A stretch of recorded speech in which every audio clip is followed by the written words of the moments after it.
Okay, thank you, thank you. Thank you, Channel 20.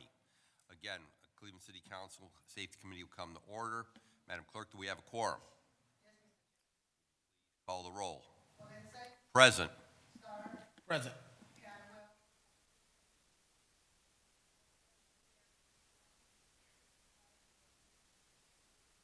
Thank you. Again, I want to thank all of my colleagues for being here. To the viewing public, this is the first safety committee of the new council that was sworn in on January 5th. There are some new members on the committee, and I want to welcome all of them. And at this time, I'm going to ask for each member to identify themselves and to briefly state the neighborhood in which they represent, so the viewing public will have a better understanding of who they are, who you are, and then we'll move into a presentation by the Public Safety Department. I'm going to go to my left, I'm going to start with the Vice Chair. Vice Chair, Mr. Starr. Thank you, Dean, for allowing me to be your Vice Chair for Safety. Councilmember Richard Starr, representing Ward 5 in the neighborhoods of Midtown, Central, Kinsman, as well as Industrial Valley, Forest City, and parts of downtown. Glad to be back for my second term. Look forward to working together with this committee as we make sure safety is a top priority for the city of Cleveland, as well as the residents in each of our neighborhoods. So I look forward to us all working together to accomplish some different goals that we all set out for our community. Thank you, Councilman. My name is Councilwoman Nikki Hudson. I represent the new Ward 11, which covers the Edgewater, Cadell, Stockyards, West Boulevard, Brookside, Old Brooklyn, and West Boulevard neighborhoods. Thank you. Thank you. Councilwoman House. Good morning, Councilwoman House Jones, representing the new Ward 8, which is inclusive of Asiatown, parts of downtown, parts of Glenville, Goodrich, Kirtland Park, Huff, and St. Clair Superior. Thank you. Councilman Jones. Representing the Lee Harbor Seville Miles community, now parts of Mount Pleasant community, home of the Fighting Eagles, representing the First Ward. Thank you, Councilman. Councilman Slife. My name is Councilman Charles Slife. I represent Ward 15, which is West Park, Cam's Corners. Conwell. Councilmember Kevin Conwell, representing the home of the mighty Top Blooders, 3-time state champions, Glenville, University Circle, and parts of Collinwood. Thank you. Thank you. And I'm Councilman Mike Polensik. I represent Cleveland's 10th Ward, which is comprised of North Shore Collinwood, the neighborhoods of Nottingham Village, Collinwood Village, and the Euclid Green, Euclid Park neighborhoods. And I'm on started my 14th term here in this wonderful body. Okay, we're going to jump right in. Director, please come to the table with your team.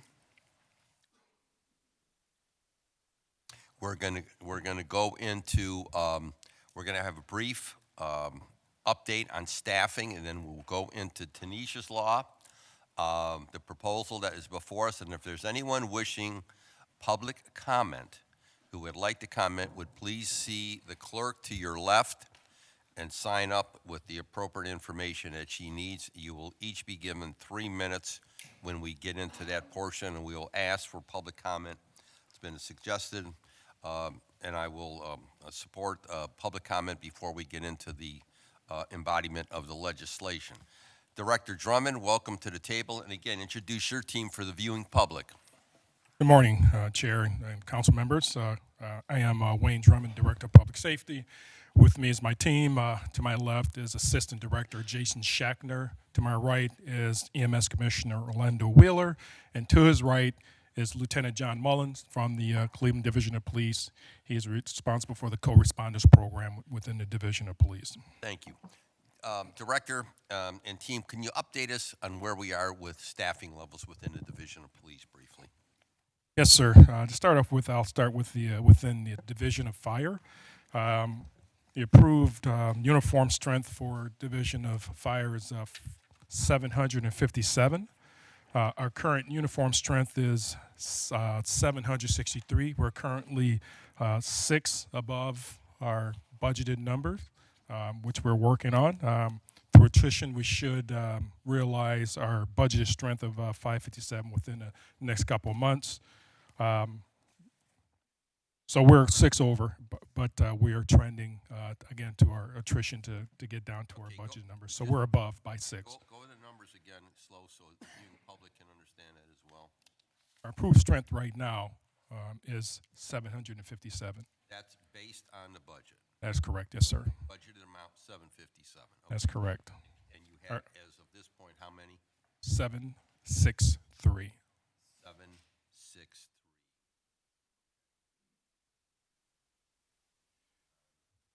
At this point. That's correct. 22 employees left the division in 2025. Left. Yep. And 30. Division of Fire. That's correct. That's correct. In 2025, and we had 31 members join the service in 2025. Yes, Councilman Jones. So we're budgeted for 757, but we have 763. Yes, sir. And why? Then how do we deal with it if we're over? Through the chair, we are in the process of attriting out down to our budgeted numbers. When we started the academy last year, the Division of Police Fire Academy last year with our recruits, I believe it started with over 35 recruits. When the recruits started and when we forecasted, we believed that through attrition, we'd have met our numbers, but less firefighters decided to stay versus retiring. So that put us over our budgeted numbers. Again, we're in the process of attriting out to our budgeted numbers. Okay, we'll keep going. For the Division of Police, the budgeted numbers right now is 1,338. Our current staffing, including recruits, right? Stop right there. I thought it was 1,350. Was 1350. It went down to 1338. Wait a minute.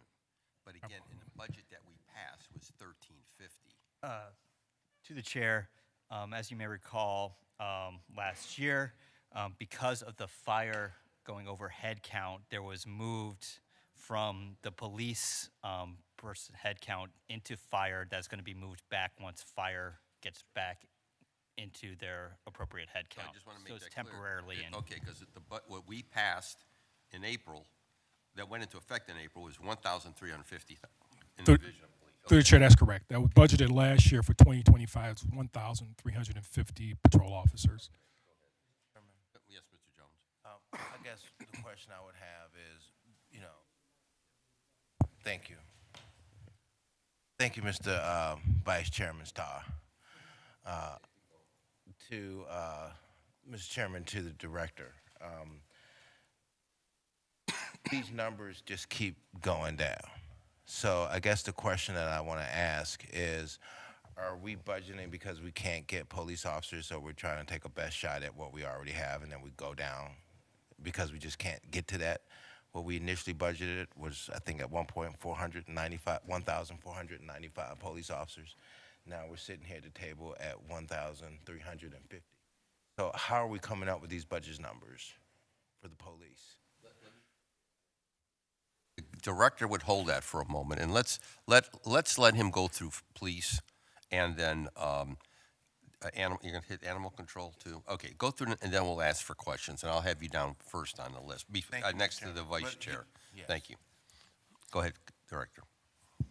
For the Division of Police, again, approved strength of budgeted numbers. That's 1,338.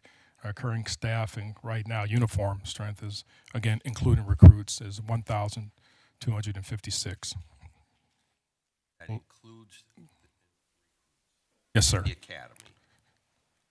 Academy or just Yes, that includes those that we have in the academy right now. That's correct. 256 Correct. present, including people in the academy that are not out on the street. That is correct. Yes, sir.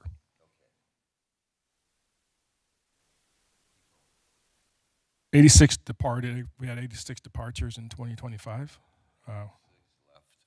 Yep. 111 officers were added to our streets in 2025 from classes 155, 156, and 158, and 159, and through reinstatements as well. Okay, pull your mic close. Did the clerk, did they change these mics as well? Yeah, because, see, we've had to make sure that the viewing public can hear this. This is public testimony. So, let's go back. So, When we go back to go back to 86. 86, 86 departures in 2025. Is that better, I hope? yep. Okay, yeah, 86 departures in 2025. We had 111 officers added to the street in 2025 through the academy classes, which were classes 155, 156, 158, 159, and plus reinstatements. Those are officers returning that left the service and came back. 65 recruits in academy classes, which is classes 160 and 161. Okay, now wait, go back to the 111. So the 111, I want to get this clear. Not in academy, 111 are in the street. Yes, sir. Additional. Okay. Yes, sir. Because in the budget, we called for 180. Go ahead. And that's for the Division of Police. Division of EMS, we have approved, our budget is 315. Currently, we have 280, but we also have 26 cadets in training, which will push us at 306, and 17 employees left the Division of EMS in 2025. Come back to CPD a minute. So the 65 are in what academy class? Classes 160 160 and 161. and 161 class. Okay. And they will graduate when? Sometime this year. They will graduate this year. Okay. And then there was another number after 60. You mentioned after the 65. What was that? Or you went right into? I went right into EMS. Yeah. Go over to EMS numbers again. We're budgeted for 315, Yes. and we're currently at 280. We have 25 in the training right now. I'm sorry, 26 in the training right now. And once they graduate, that pushes up to 306. We put additional money in EMS budget. Tell me why that didn't happen. Through the chair, we're in the process now of, you did, and absolutely push us up to 315. Right. And we're in the process now of putting the 26 cadets on, which will make us only 9 short. And we're in the process of trying to fill those as well. And how many base units are we running, EMS units? Commissioner, and again, introduce yourself again, and I welcome you. Glad to have you at the table. Thank you. Commissioner Orlando Wheeler. So currently, our projected projected units that will be running daily after these 26 cadets make it out of the academy, which they are slated to graduate the 29th of this month, will be running 25 units during the day and 21 units at night. 25 units day and 21 at night? Correct.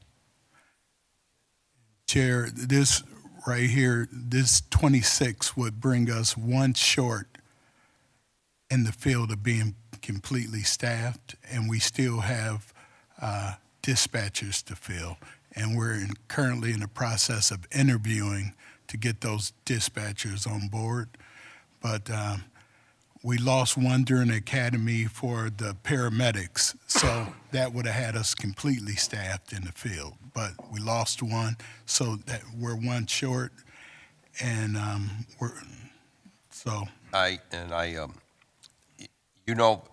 The director and the administration, you director, Commissioner, excuse me, you know how passionately we feel about all of our safety divisions, but EMS was created by city council, as you know. And it's something that we want to make sure, that was our desire, to make sure that we have all neighborhoods covered. So what you're telling us at the table, we're almost right there. Chair, that's correct. That's what I need to hear. That's what we want to hear. Because And there's no greater role that we have in providing safety and service to our citizens. So I'm glad to hear that. Just to add more, this would be the first time since about 1997 that we've had our staffing up to the level that it is now. Well, we are committed, this safety committee and the council was committed within all of our divisions. I'm not complaining that we're a few over, I'm not a few over in fire. And we're almost at the point of getting back to where we all envision us to be in EMS. Our challenge is, what do we do to bump the division of police? So at this point, I'm going to stop right here and go back to the line of questioning. I'm going to start with yes. Well, I'm going to add you to the list, Councilman. All right, yeah, add me to the list. Yes. I'm going to start with the Vice Chair, Councilman Starr. Through the chair, if I Okay. can, and I also go with the Division of Animal Care Control. Excuse me. Yeah, go ahead, Director. Sometimes I think folks forget about animal care and control. It's extremely important. They're totally budgeted for 38 full-time employees and 4 part-time. Currently, we have 33 full-time employees and 3 part-time. Animal control. Animal care and control is correct. Got 38 full-time, 38 was budgeted? Budgeted 38 full-time and then 4 part-time. Current head count is 33, so we're 5 short for the full-time, which we're working with the manager there, Bruce Campbell, to fill those openings, and then 3 part-time openings. Again, we're actively working to fill several positions. And at some point, when we're all headed into the budget round, so again, we're going to want on all of these critical divisions, we're not only going to want to know about the man and woman power in each of these divisions, but also as it pertains to equipment. We want to make sure, and I'll especially direct that to EMS as well, want to make sure, because we allocated money for additional units as well within the general fund budget, and also across the board we allocate additional money. So we're going to be looking at the actual what I want to refer to as the rolling stock as well in each of these departments and divisions. So, okay. Anything else regarding animal control? No, sir. Okay. I'm going to stop again, and I'm going to call upon the Vice Chairman. Again, I would ask all my colleagues to be mindful that we have another piece of legislation, and then the next one will be Councilman Jones, and then Conwell. So, go ahead. Okay. Councilman? Yes, thank you, Dean, as well as Chair.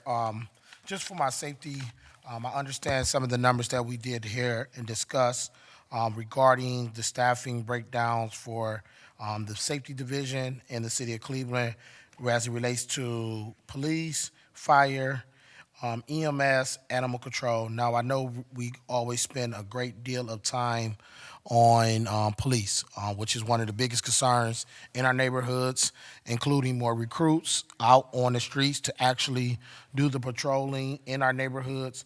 But something that sticks out to me and I wanted to ask as far as how does the actual hiring process go for all 4 divisions in public safety when it relates to fire, police, EMS, and animal control? Do we have any broad standard breakdown of how the hiring process is done as far as hiring individuals in the safety division through the chair?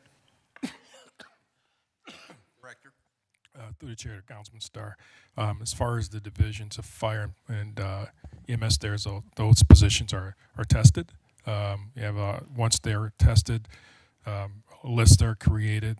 Once the lists are created, then there's obviously checks, background checks conducted. Then the list is then given to obviously the public safety director. Then we go through the 1 for 10 process to make selections for the division of police and fire. All right, and then one of the things I definitely want to ask, because I've attended a couple graduations within the safety division, and I do have some concerns with fire. And what I mean by that in fire, I don't think the recruits or something is going on, because the reflection of actual firefighters that's selected is not a reflection of the diversity we have in the city of Cleveland. Is there something that we can discuss, or you can explain why is there are classes where there's no African American, no minorities graduating in the Division of Fire? Where's the ball being dropped at through the chair? Through the chair to Councilman Starr. Through the chair to Councilman Starr, and I appreciate the question. What I can tell you that in the Division of Fire, recruitment is not an issue. That I don't think that's ever been a problem in the Division of Fire, as you can tell, because we're 6 over our head count. The issue that we have is a diversity issue, to make sure that we have sufficient amount of qualified minority candidates and female candidates. And that's something that my team and I, and it was administration and others through the Vanguards, are trying to develop processes to be able to have classes of cadets that are reflective of the community in which we're serving. Yes, and through that chair, I think it's only right that we do get Vanguard here, as well as the recruitment team, to come to the table to discuss this, because it's hard for me to believe that there's not African Americans, minorities in the city of Cleveland who are not qualified, who are not afforded the opportunity. I feel that there is some gatekeeping going on. I don't have the facts. This is just my own personal belief. And what I'm looking at is we have so many people that may want to get into fire, but they're not able to get to the door because there's our things that's going on. And I believe we need to really get to the bottom of this, because I can't keep going to graduations where I don't see people from my neighborhood, no people from the east side, no people that are African Americans that are graduating in these classes to be able to be firefighters. Like you said, we have 6 over budget as far as people that are actual firefighters. But when I go to these graduations, I'm seeing classes graduate where there's 0, not 1 African American, not even 2. And we're talking about a city of Cleveland that is still predominantly African American. That is a real concern for me, and it's a concern to the residents. And I think we have to do a better job. So I definitely want to put this out there that we need to do better with this, and we need to definitely, Chair, in the future, bring Vanguard here to actually discuss what is going on, as well including the recruitment team, to see what is actually being placed, and also figure out how do we make it more available to people to understand that fire is hiring and it is a great career. And that is something that is very important. And I will use that to also say the recruitment process that we have in police, we don't have that problem. We're finding African Americans, minorities who are applying and actually getting involved in the police department. But when it comes to fire, it's like it's not, we're not finding qualified candidates, and I think we need to really hone in on that. And I yield, Chair. I don't have no more further questions. Thank you, and I appreciate you keeping your time. I'm going to ask everybody if we can keep it under 10, if we possibly can, because we have a very important piece of legislation. Councilman Jones.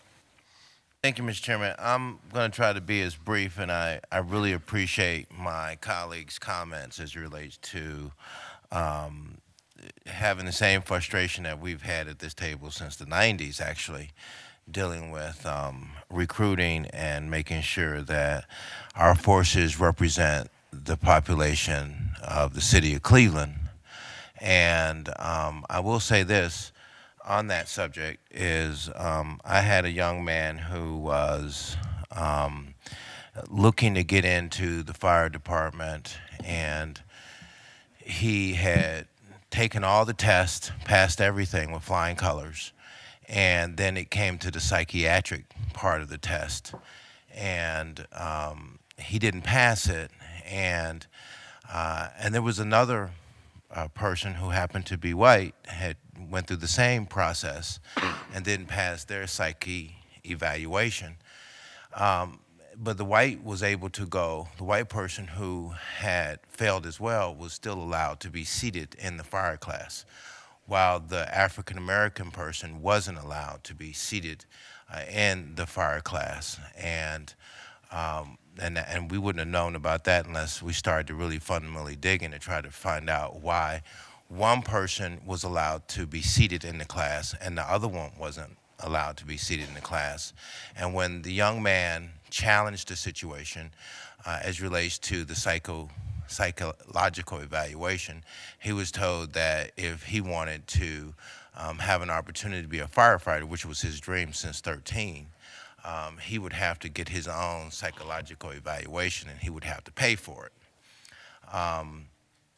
When the situation was brought to my attention, one of the things I started to learning was that there's all of these rules about that can be applied to canceling a person out.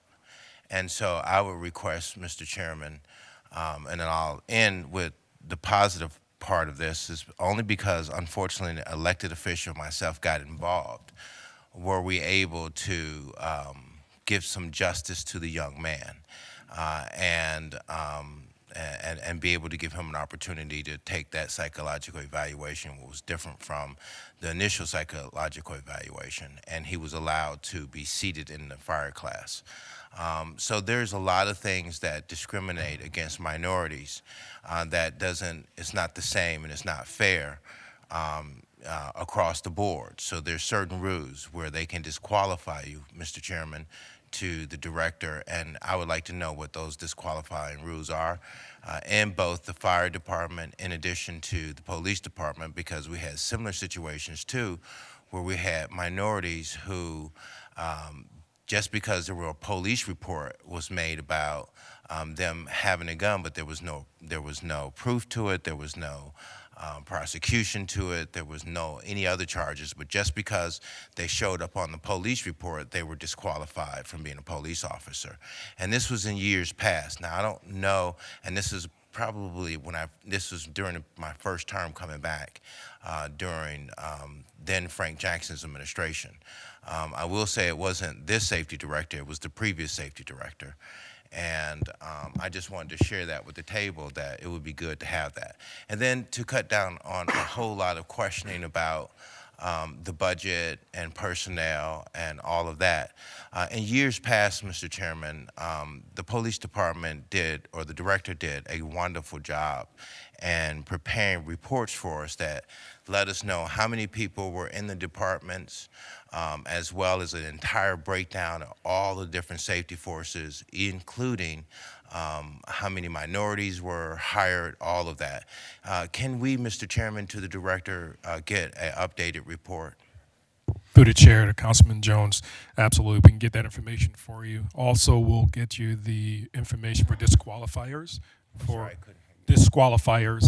the divisions of fire and police. We'll get that information to you as well. Okay, great. And then, Mr. Chairman, my question would be, in that, because I hadn't seen this in the year's reports last, so I don't know if this could be added as well. One of the concerns of the citizens of the First Ward is not feeling safe in their neighborhood. And one of the things that we were told, Mr. Chairman, in years past was that assets will be allocated in cases of need. And in those areas that were the most troubled areas, we would get more forces allocated to deal with the issues. And it seems when I look at these layouts in the past, I haven't seen those allocations come to the 4th District.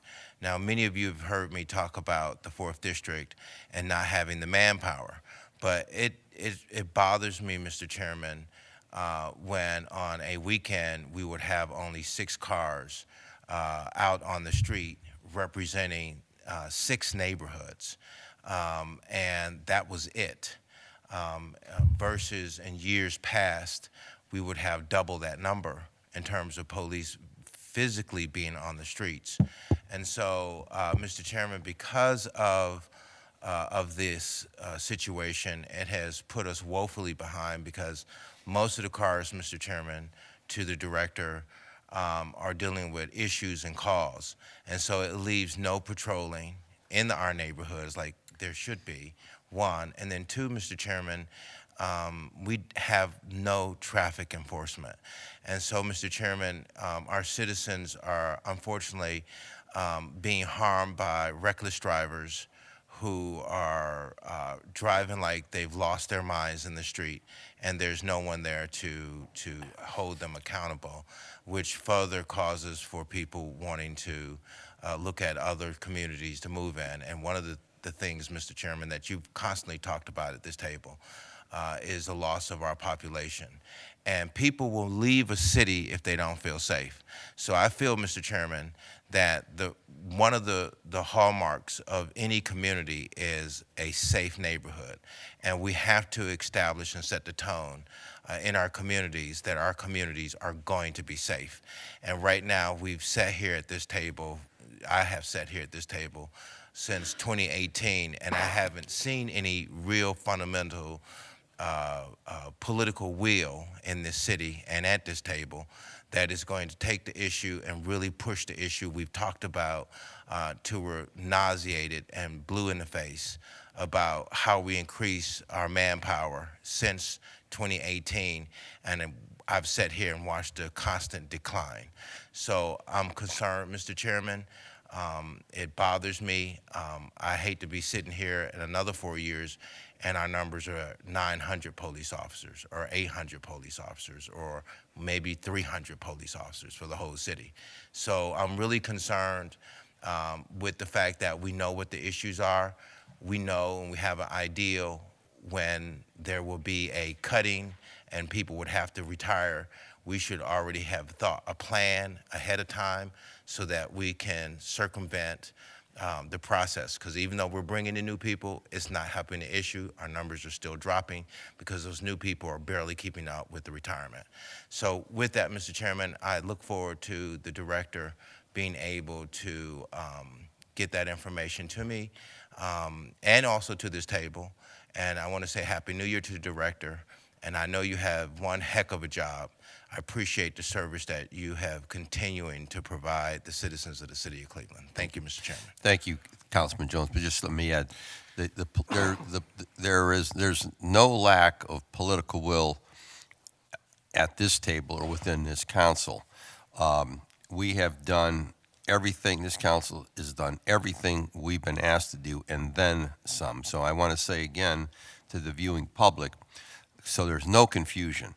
City council by charter, we cannot hire, we cannot fire, we cannot deploy, we cannot administer.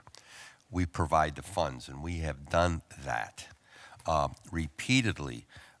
There have been terrible mistakes made in the past. Prior to 2020, when some of us around who are still here, and prior to that, advocated as a result of the baby boomers retiring, advocated additional classes or larger classes, and those recommendations and concerns went unheeded and were not taken into account.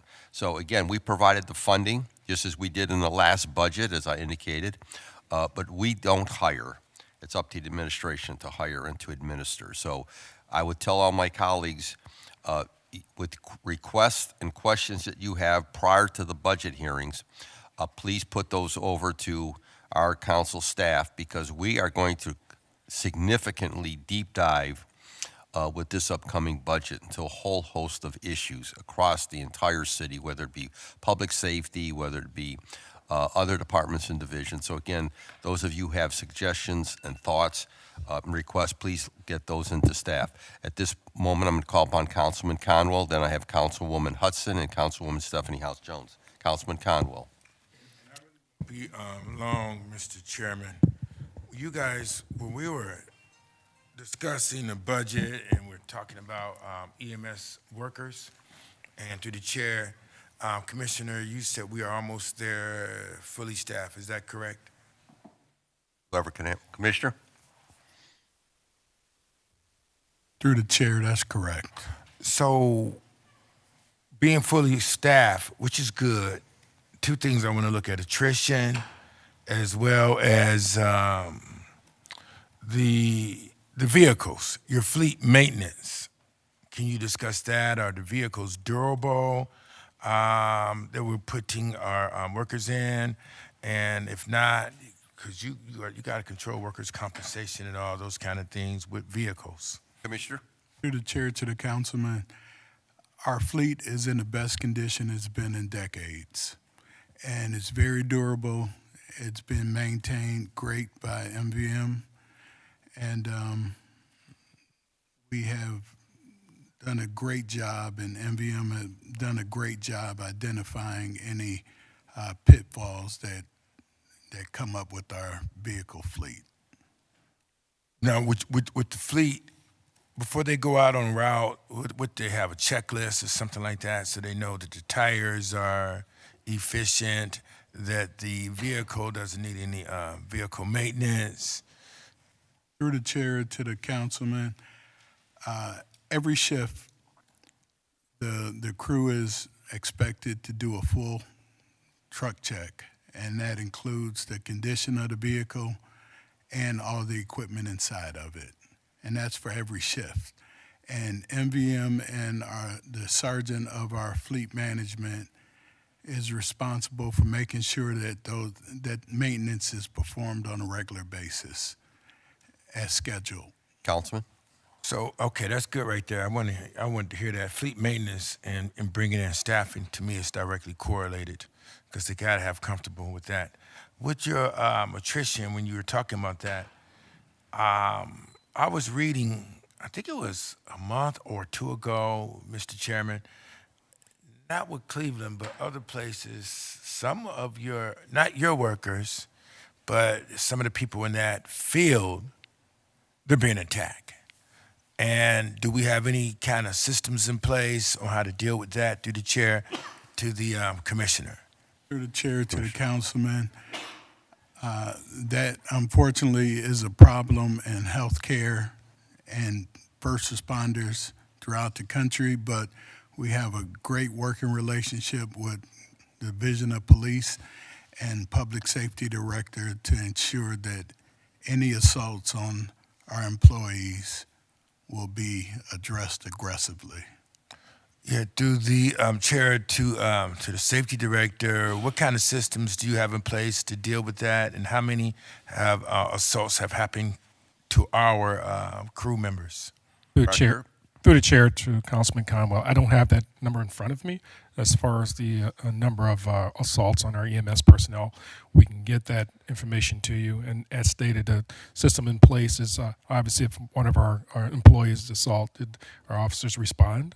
Our officers will do the necessary required reports, and if necessary, arrest those individuals and go through the prosecutor's office to make sure they're fully prosecuted to the full extent of the law. So we do have systems in place to make sure that happens. So based on Councilman Conwell's request, and again through staff, we will make that official request for 2025 as to how many EMS workers have been assaulted.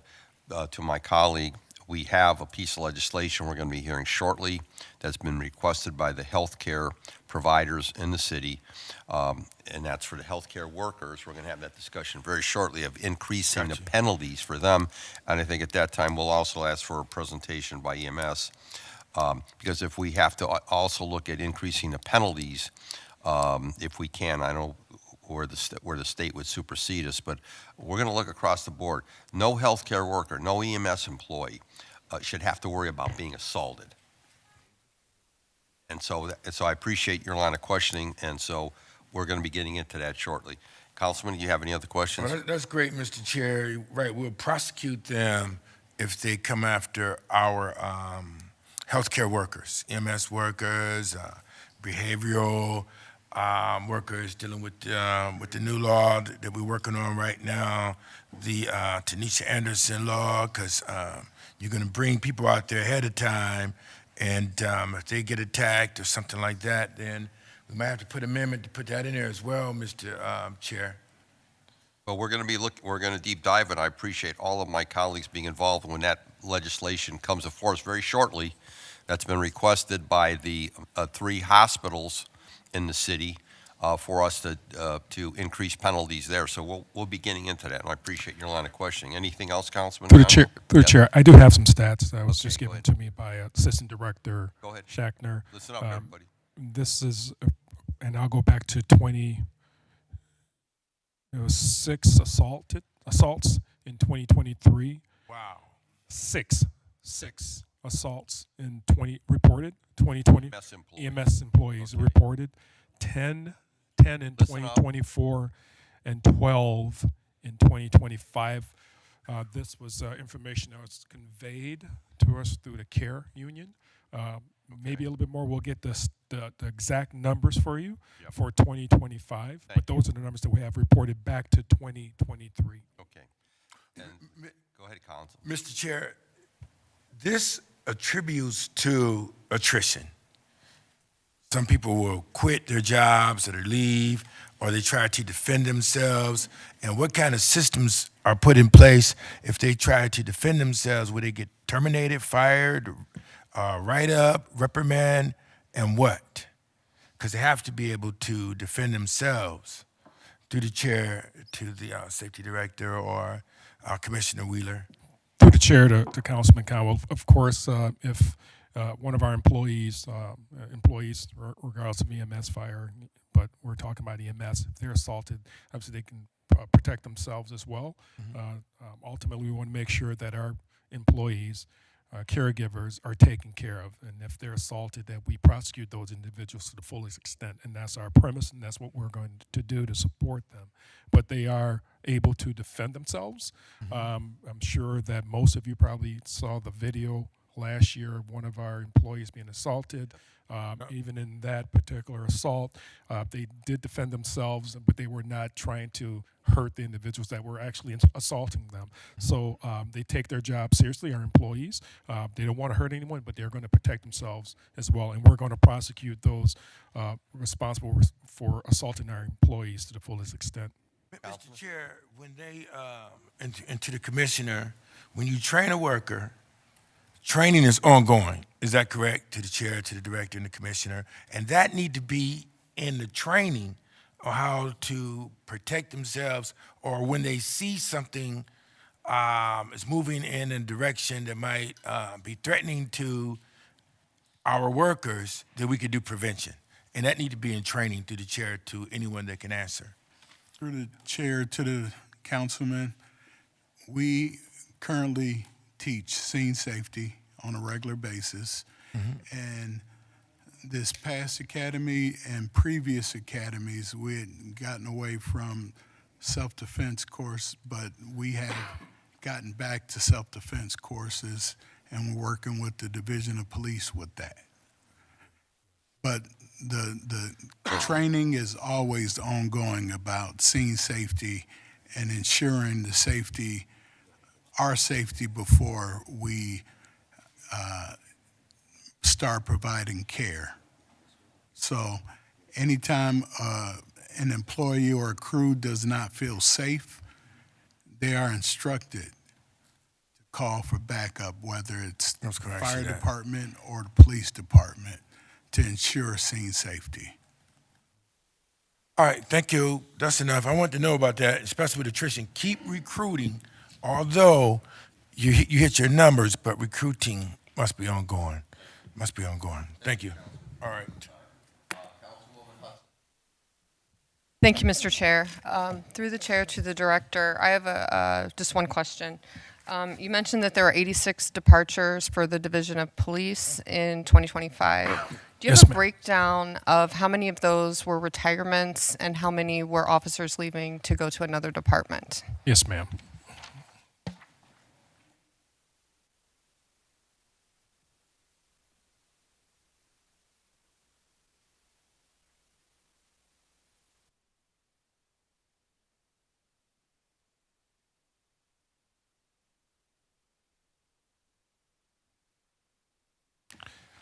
That is not, to the chair, that's not with me, but I can get to that information. I would appreciate that. Yes. Thank you.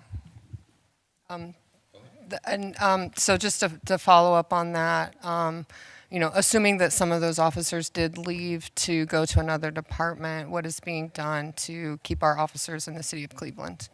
Through the chair to council member, really good question. Part of the reasons why we're losing our officers was salaries. Within the last couple years, our salaries have increased tremendously.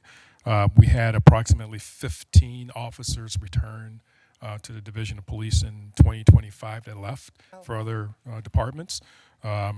So we know that salary was part of it, so the salaries increased, and we being the Division of Police in the city of Cleveland, were initially in the bottom third of salaries throughout the state of Ohio, and with the contract that was just signed, we're now in the top third. So salary is comparable to other divisions or departments in the state of Ohio.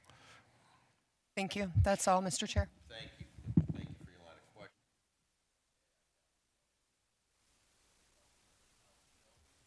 Thank you. Through the chair to the team here, I guess I have two questions. I will first start the context of, it was one of our news outlets, either, it might have been the Partnership for Safer Cleveland or Signal Cleveland. They talked about how, because everybody talks about the amount of police that we have, and they show the how many police, I guess the largest number of police that we have, which was in 1970, which was 2,476 police officers. And when you compare that today, which I think you said just most recently was 1,256 total? We have right now, yes, that's correct. Yes, ma'am. It's total, right? And so when you look at the police per population ratio, in 1970, we had about 750,000 people, right? Yes, So ma'am. when you look at the police to population ratio, that was one police officer for every 303 people, right? Fast forward to today, here in 2025, our population is around 372,000. Do we know what the ratio is? I'm gonna do it for you. Don't worry about it. I know the answer. The answer is one police officer for every 297 people. So as we are talking about these numbers, and I know police to population ratio is not necessarily a standard or whatever, but in comparison, when we look at the number of police according to our population, we actually are doing pretty well. Furthermore, my question is, one of the ways, as I've been doing research in this, they said you really should actually be looking at like a workload-based analysis. And so I guess my question to the director is, has the city of Cleveland did a work-based analysis, not only for police, but for all of our first responders? And if so, when was it done, and how often do we do it? And if you, Through the chair to council member, thank you for the question. You're correct about the ratio per population relative to the city of Cleveland Division of Police in particular. The workload analysis is something that's done through the Division of Police for the allocation of resources or manpower in the respective districts. That's how it's done. I cannot sit here right now and tell you when the last workload analysis was done. I can get that information for you and to the body here. Also, I'm not quite sure, and I hate to sit here and say I don't. I have to double check on the Division of Fire as well to see how that is allocated, and EMS as well. That information I can bring to the membership here as well. yeah, so I just hope, because again, just for our body, as we talk about this conversation, as always, we don't have enough police officers, we don't have enough police officers. If you look in context for our population, we absolutely are doing well. You know what I'm saying? I'm just going to say that we are doing well, and our police versus population ratio is even better, quote unquote, better than when we had the most police officers, which was in 1970. And so again, I think that is very important. And so my official request is, if you can, let me know when the Division of Police, for all of our first responders, when we did the workload-based analysis and figuring out how do we make it a practice to do the analysis on a regular basis, and that information is shared with our community so people can understand we are striving, we may be exceeding or at the appropriate size police fire, EMS, according to the population and the Cleveland of today in 2025, and not in 1990, 1980, 1970, or 2000. So. To the Okay. chair, to council member, absolutely, All understood. right, thank you. And then my other question, because I know that we will be getting into the conversations around workplace violence for healthcare professionals, and my question in particularly is, what happens to the brain, through the chair to the director, what happens to the brain specifically that impacts your cognitive abilities and your emotional regulation when you are in a state of trauma? Through the chair, you're asking me Yes. to, okay, can you repeat the question, please? Okay, so through the chair to the director, what happens to your brain, specifically your cognitive abilities and your emotional regulation, when you are in a state of trauma? If you can answer that, you're not a clinician, I am. so Through the if chair, you can that, answer through that. the chair, I am not qualified to answer that particular question. Okay. I'm Okay. not qualified to answer that So, question. so the reason, well, again, while through the chair to the director, while you may not quote unquote be qualified to answer that question is absolutely essential to the work that you are leading in this city. So I'm just gonna say that. And two, I think this is a question when we get into this conversation about charges to people and things of that nature, we absolutely need to have a very clear understanding of what happens to the brain when you are in a state of trauma, your cognitive abilities and your emotional regulations. There is documented evidence of what happens, and what you would do at your normal baseline is likely not what you will do when you're in a state of trauma. And so as we begin to have these conversations, I really believe we need to actually look at actual DACs, the research approach, research as it relates to what happens to people before we then may have some unintended consequences through policy, not looking at to the realities what happens. So I know this will be another conversation, but since it came up, I really wanted to make sure I highlighted that. Thank you. Thank you. Any further questions? Okay. If not, we're going to, Councilman Slife will be the last one, and then we'll go into Tanisha's law. And not to be cliche, but I'll try to be brief. But to follow up on Councilman Starr and Councilman Jones about diversity within the Division of Fire, this has actually been an area of research of mine for a number of years. And interestingly, and I'd hope that the data are different now, but I think it was a 2022 test, so hires in 2023. I was pretty astounded to learn that the number of initial applicants to police and fire was pretty comparable. It surprised me because, especially at the time, there were a lot of people saying people don't want to be police officers. More people wanted to be firefighters, but it was within 100 people difference. And there was actually a very good representation of city residents in that initial application round, and the demographics of the city residents broke down pretty close to the city's overall demographics. That being said, the first class that was hired out of that class was overwhelmingly white and overwhelmingly non-residents. And a passion point of mine for years has been trying to uncover what's happening in the process that would cause that to occur.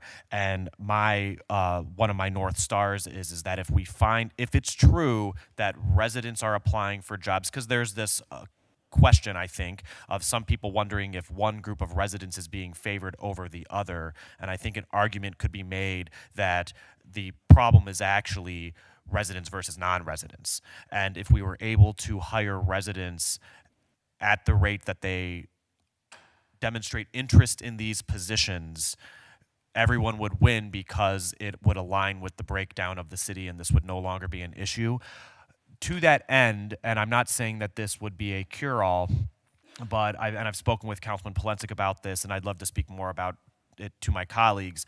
I introduced a resolution last year, 1385-25, related to the civil service process.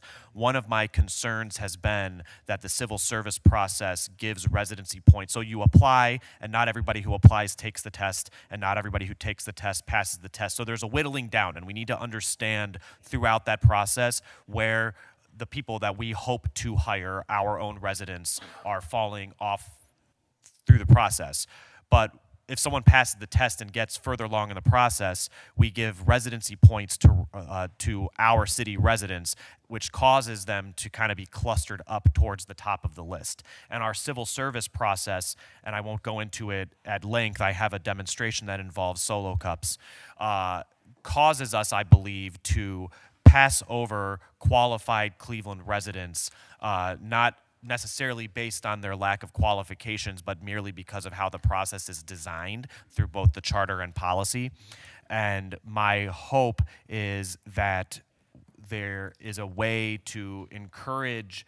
We are not able to change civil service rules through legislation that would take a charter amendment or a decision of the Civil Service Commission. Yes. However, I do understand that there's an opportunity for individual hiring authorities in this sense, or in this case, the Director Drummond, to be able to exercise his authority to put people back into contention for hiring if they've been passed over. So if, say, you're going to hire 3 classes off of one list, if someone's passed over in the first round simply because of the statistics of how the process works, my request is that they get readmitted for consideration in rounds 2 and 3, which is not an automatic thing at this point. And I think that if our goal is to hire Cleveland residents, we should automate that process through policy so that we are not ending up in a situation where we hire number 157 off of the list who lives in Medina County when we passed over number 11 on the list who is a qualified Cleveland resident who has no reason to not be a firefighter. It's just merely how the process is built. It's very dense, but I think it's important, and it could be a step moving us towards this goal because it's a goal that I share. So I will leave it there. I have to step out for a few minutes, Okay. Councilman Polensek, but thank you. And I've to my colleagues, thank you, Councilman. I've sat down with Councilman Slife, and we've gone over the what do you call those cups? Well, we've gone over the solo cup presentation, and we're going to do the solo cup presentation right here at the table to be viewed by everybody. So get your cups ready, and I think it was an eye-opening experience for me. I hope it'll be an eye-opening experience for the administration to see it, because again, when council through charter, when we increased it to 1 in 10, with the support then of George Voinovich, who was mayor, the council president at that time, George Voinovich, and those of us, the council president, George Forbes, when we increased it 1 in 10, what we had anticipated is that we are going to have more Cleveland residents filling these critical positions, and that has not happened. So we're going to figure out what is wrong here, what is wrong within the system, and if we need to go back to the citizens, then we're going to do that. But we want police, fire, EMS, animal control. We want it reflective of our citizenry and of the city. So we'll stop that there. We're going to get into, okay, the only last question I had for the commissioner of EMS is how many people left in 2025? You did not give us that figure. To the chair, 17 left in 2025. 17 To retirement. due to 9 retirement. 9 went to find employment elsewhere. Okay, left in 2025. And I appreciate the information you have provided to us. And again, I will ask Director at your convenience if you can supply that to our council staff, because it's going to be all part of the drilling down on the budget as we move forward. Okay, with that, yes, go ahead. Do they do exit interviews? Why?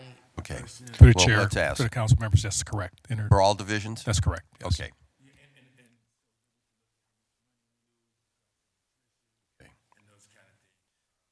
Thank you, Councilman. Okay, I want to appreciate those of you who are at the table. We are going now go into Tanisha's Law. Those in the public who wish to comment on Tanisha's Law, as I indicated earlier, to your left, to my right, is our clerk. You need to give her your information. We're going to limit everyone to 3 minutes maximum. If you can do it shorter, your presentation, that would be very helpful because we want to get into this. We also have written testimony that has been sent over, but I'm not going to read it. It will be available. I will provide it to the clerk. This one came over from Mr. Pete Van Leer, so we'll supply this to the clerk. You have the sign-up sheet, Madam Clerk? Okay, at this moment, and I'm going to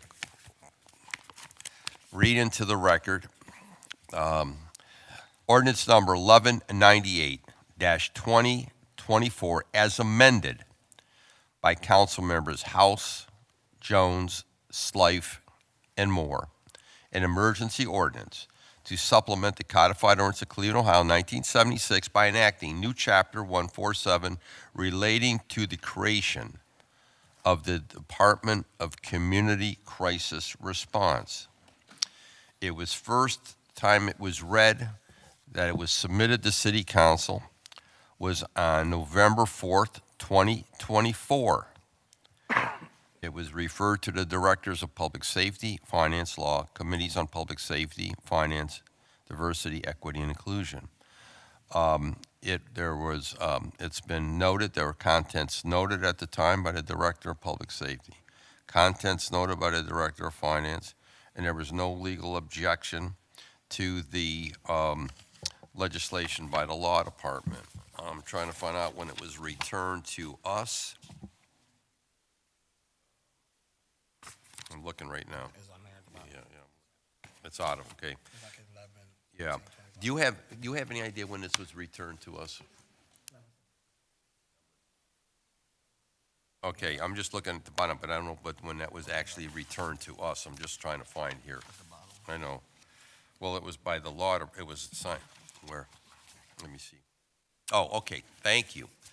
It was returned to this council on November 11th of last year. So again, some people who believed or somehow thought that the council was sitting on this, the council was not sitting on this piece of legislation. And I indicated that in December, I've indicated this publicly into the administration, and my quote was, "The train's leaving the station on Tanisha's Law. You can either get on or get run over by the train," and our position was that this was going to get rectified in the first quarter of this year, and we are on that path to implement whatever action we collectively decide upon by this legislative body. So at this time, I'm going to call upon the sponsors to give an opening statement, and then we'll get into the legislation. And I've asked the administration, we are going to read. We're going to go through the entire piece with the amendments, and then if there's any additional amendments that need to be made or want to be made by members of the body, we will deal with that at that time. Because again, I gave everybody a highlighter. So when we go, and you all have copies of the proposed amendments, and when we read it and go through it, you'll be able to highlight what is new, and to the new members, you'll have a better understanding as to how this process works. So at this point, I'm going to call upon the sponsors for an opening comment, and we'll then get into the legislation. Councilwoman House, Jones, wait a minute, House Jones, Slife, and Councilman Moore is no longer with us. Councilman Jones, you had a question? No, I don't have a question. Oh, wait, Councilman Jones. Listen up. That we're dealing with the legislation, but there has been amendments proposed by the administration in partnership with members of City Council, and there is a piece, because one of the confusions, one of the things that upsets me is when we get a piece of legislation and there's all these amendments added, and then we're trying to figure out how to inject them into the piece. I wanted them to put together a piece that included the amendments that is readable, that we can better understand it, because this is an important action the council will be taking.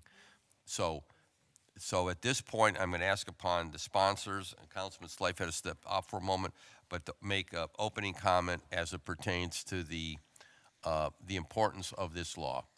Councilwoman House Jones. I just was say public comment first, please. You want to take public comment first? Okay. We have one person, again, I have public comment that was in written form. I presented that to the clerk for the record. We have, and if I'm not good on these names, please excuse me. I have Fatin Odia. Is that the way to properly pronounce that? Please come to the table. You will be given 3 minutes to speak on the proposed legislation before. Would you, again, when you're ready, just tell me, and so you can present your name so everyone can hear it. Whenever you're ready. I'm ready. Okay. Assalamu alaikum. May peace be upon you. My name is Fatin Oda, and I'm the Executive Director of CARE Ohio, the Council on American Islamic Relations, the Northern Ohio chapter. On behalf of CARE Ohio, I'd like to say that we are in full support of Tanisha's law. I can say on firsthand experience, we receive hundreds of letters and phone calls from incarcerated individuals through our EPIC program called the Empowerment Program for Incarcerated Communities. And I can't help but wonder how different their lives would have been if Tanisha's law was available at that time that they were incarcerated. And I'm not going to talk too much. I'm just going to say that we are definitely in support of Tanisha's law, and I believe that Tanisha's law gives our city, the city of Cleveland, the opportunity to treat mental health as it deserves, as a public health issue. So if we pass this, we'll be able to get to the root cause instead of criminalizing people in crisis.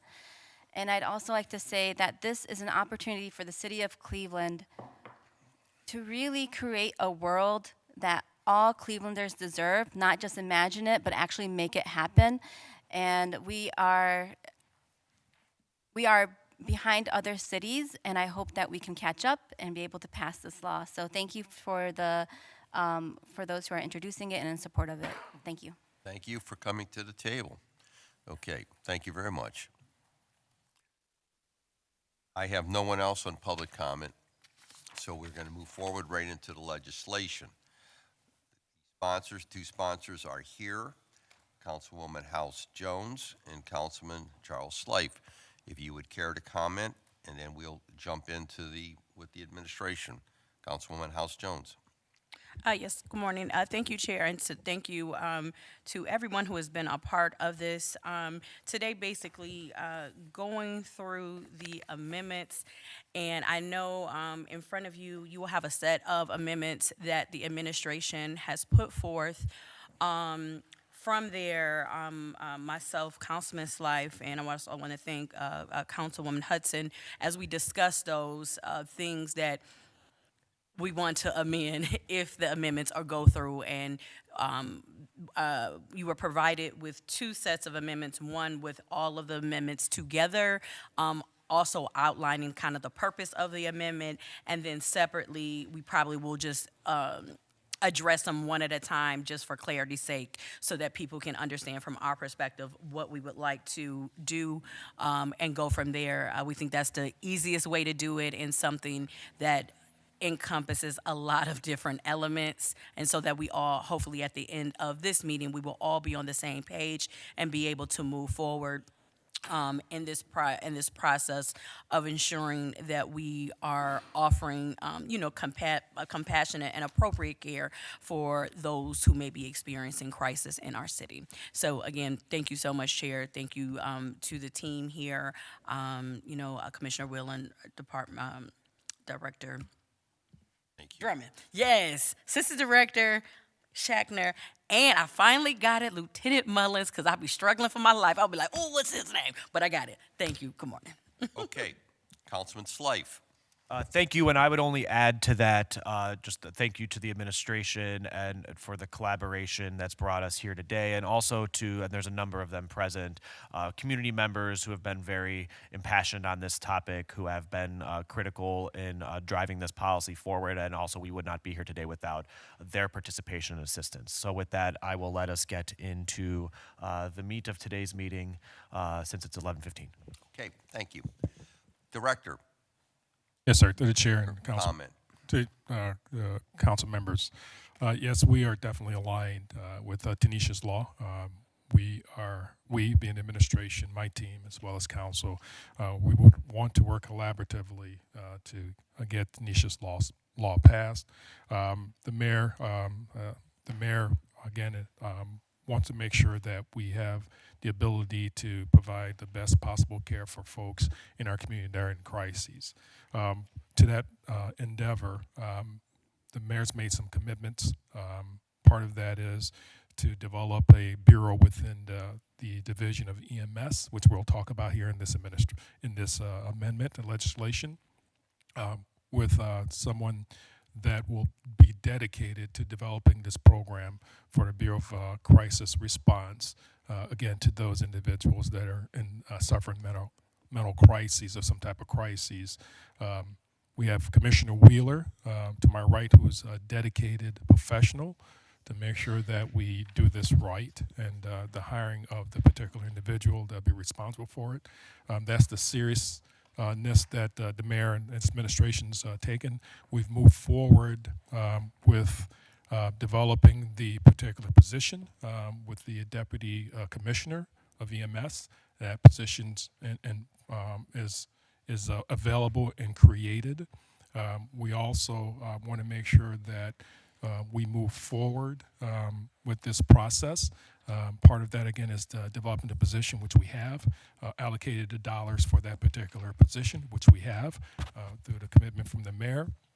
Also, we also developed and have commitments for equipment such as vehicles for this particular crisis response through the Bureau of Community Response through EMS. So we are excited about this and working with council as well as the community to get this program off and running.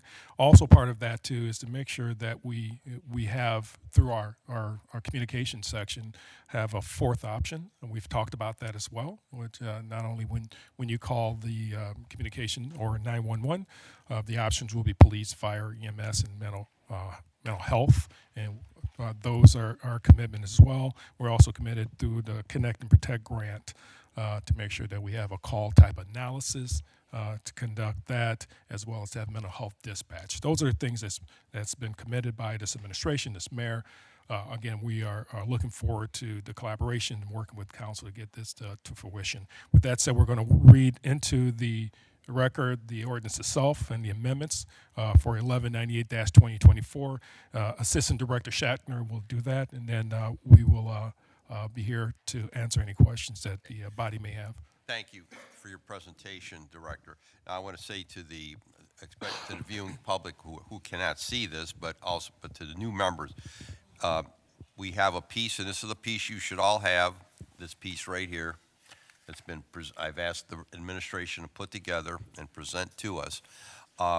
So explain, especially for the new members, the sections that have the line through them. What does that represent? Through the chair to the council. Yeah, I gotta move the mic. And introduce yourself Yes. My name is Assistant Director Jason Schackner with the Department of Public Safety. These amendments were provided on December 12th, 2025. They were drafted after a meeting with the mayor and Mr. Anderson. And based on that conversation, we have made these amendments. As you will see in this copy, things that are strike through means that they will be deleted from the ordinance. So where they have a line through them, they will be taken out. Correct. Okay. Items that are underlined are additions to the ordinance. So for the new members, I want to say this to the new members specifically, because those of us who've been here, we understand. Is there any questions on that? Everybody understands that? Okay, fine, go ahead, All right, and then your presentation. at the request of the chair, we will read this into the record as so everybody is on the same page about what the changes are. I'm not going to act out or speak out the strike-throughs or underlines. I will read it. I will not read things that are striked out, and I will read the things that are underlined, if that's okay with Thank you. everybody. Go All ahead. right. Gonna make it easier for us. Enjoy the dulcet tones of the reading of ordinance 1198-2024. Okay.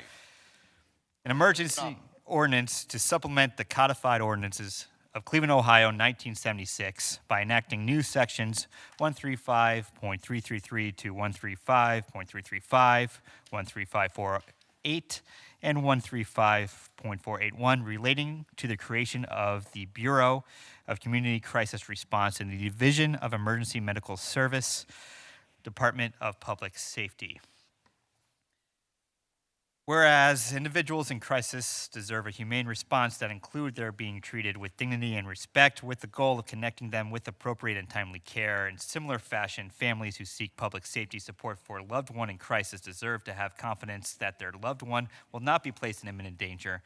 And whereas a tailored approach to crisis response involving 1, the City of Cleveland Division of Police Crisis Intervention Team, 2, Cleveland EMS, 3, peers with lived experience of mental illness and substance use, and 4, licensed clinicians, is essential to serving the needs of the Cleveland community.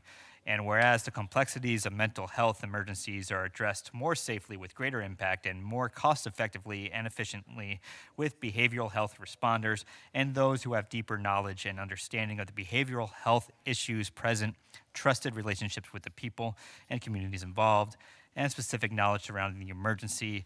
And whereas the city wishes to honor Tanisha Anderson, a beloved mother, daughter, sister, niece, and resident of Cleveland by putting in place these policies.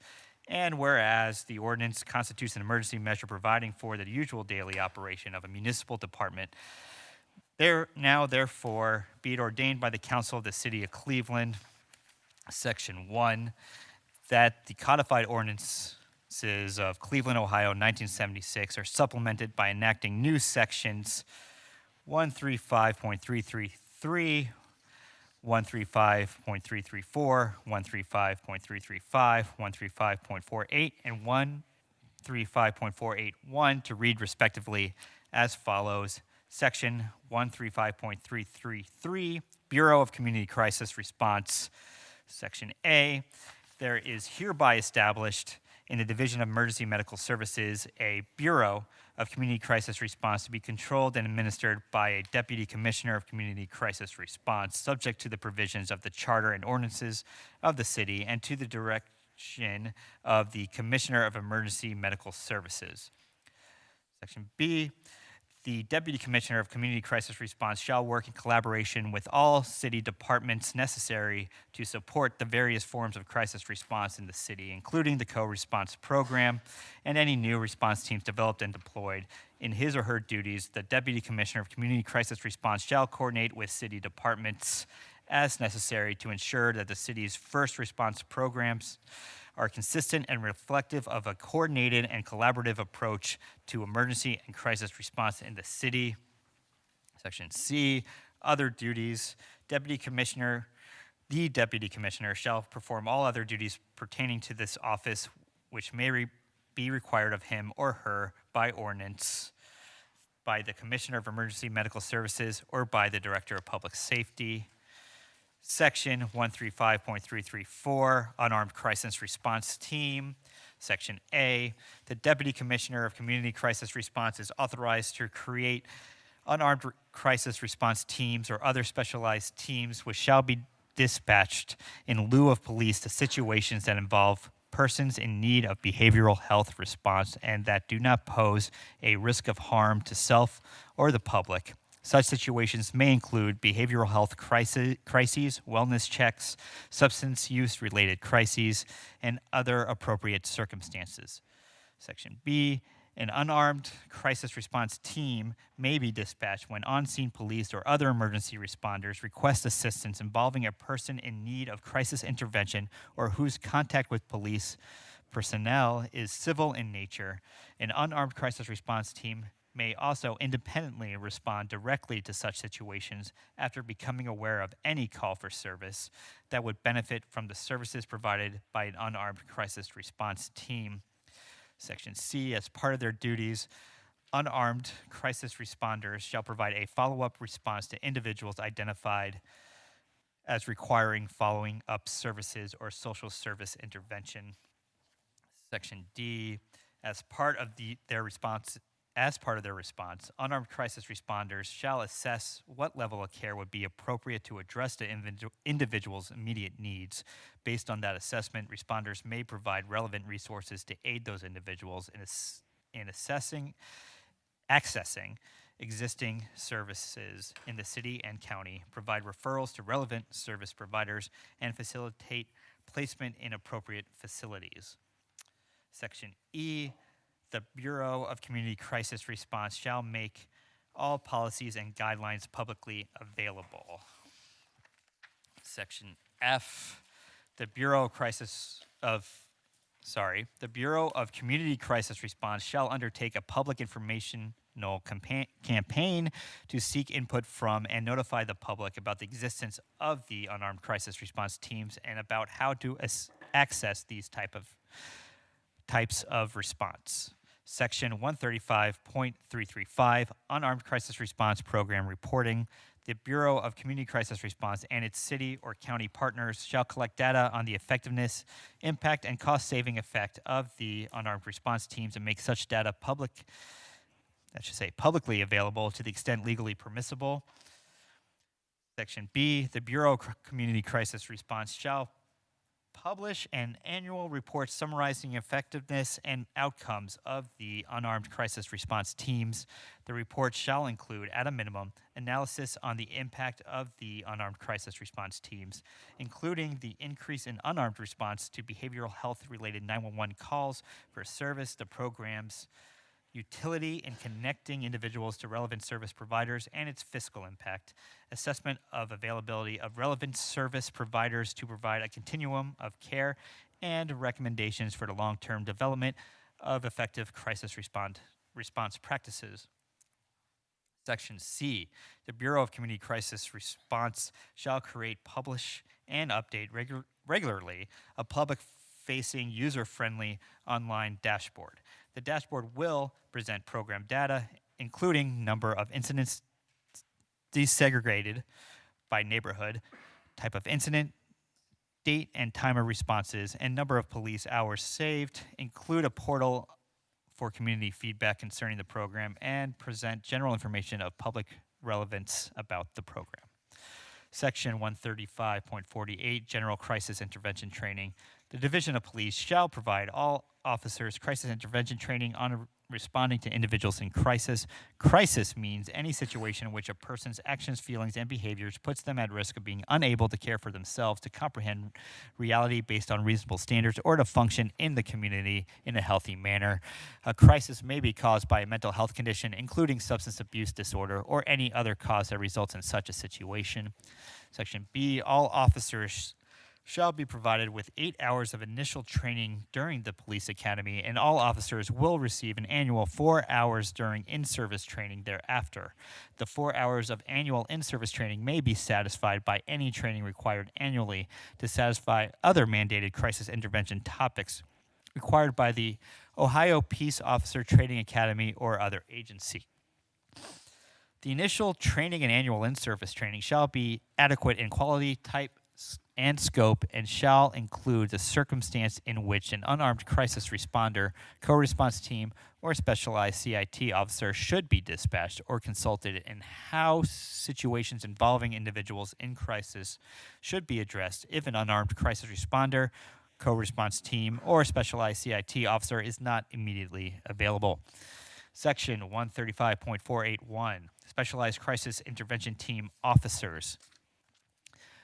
Section A, the divisions of police shall provide enhanced specialized crisis intervention training in responding to individuals in crisis to specialized crisis intervention team CIT officers.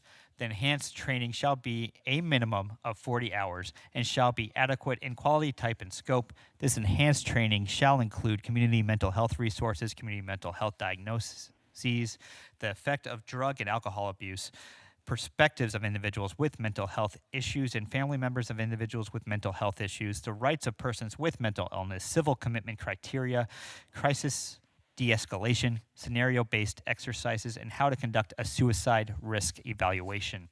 Section B, training and designation as specialized CIT officer shall be voluntary. To be eligible for consideration, officers shall have a minimum of 3 years of experience as an officer in the city's Division of Police. The Division of Police shall provide an in-depth assessment of each applicant to determine the applicant's fitness to serve as a specialized CIT officer.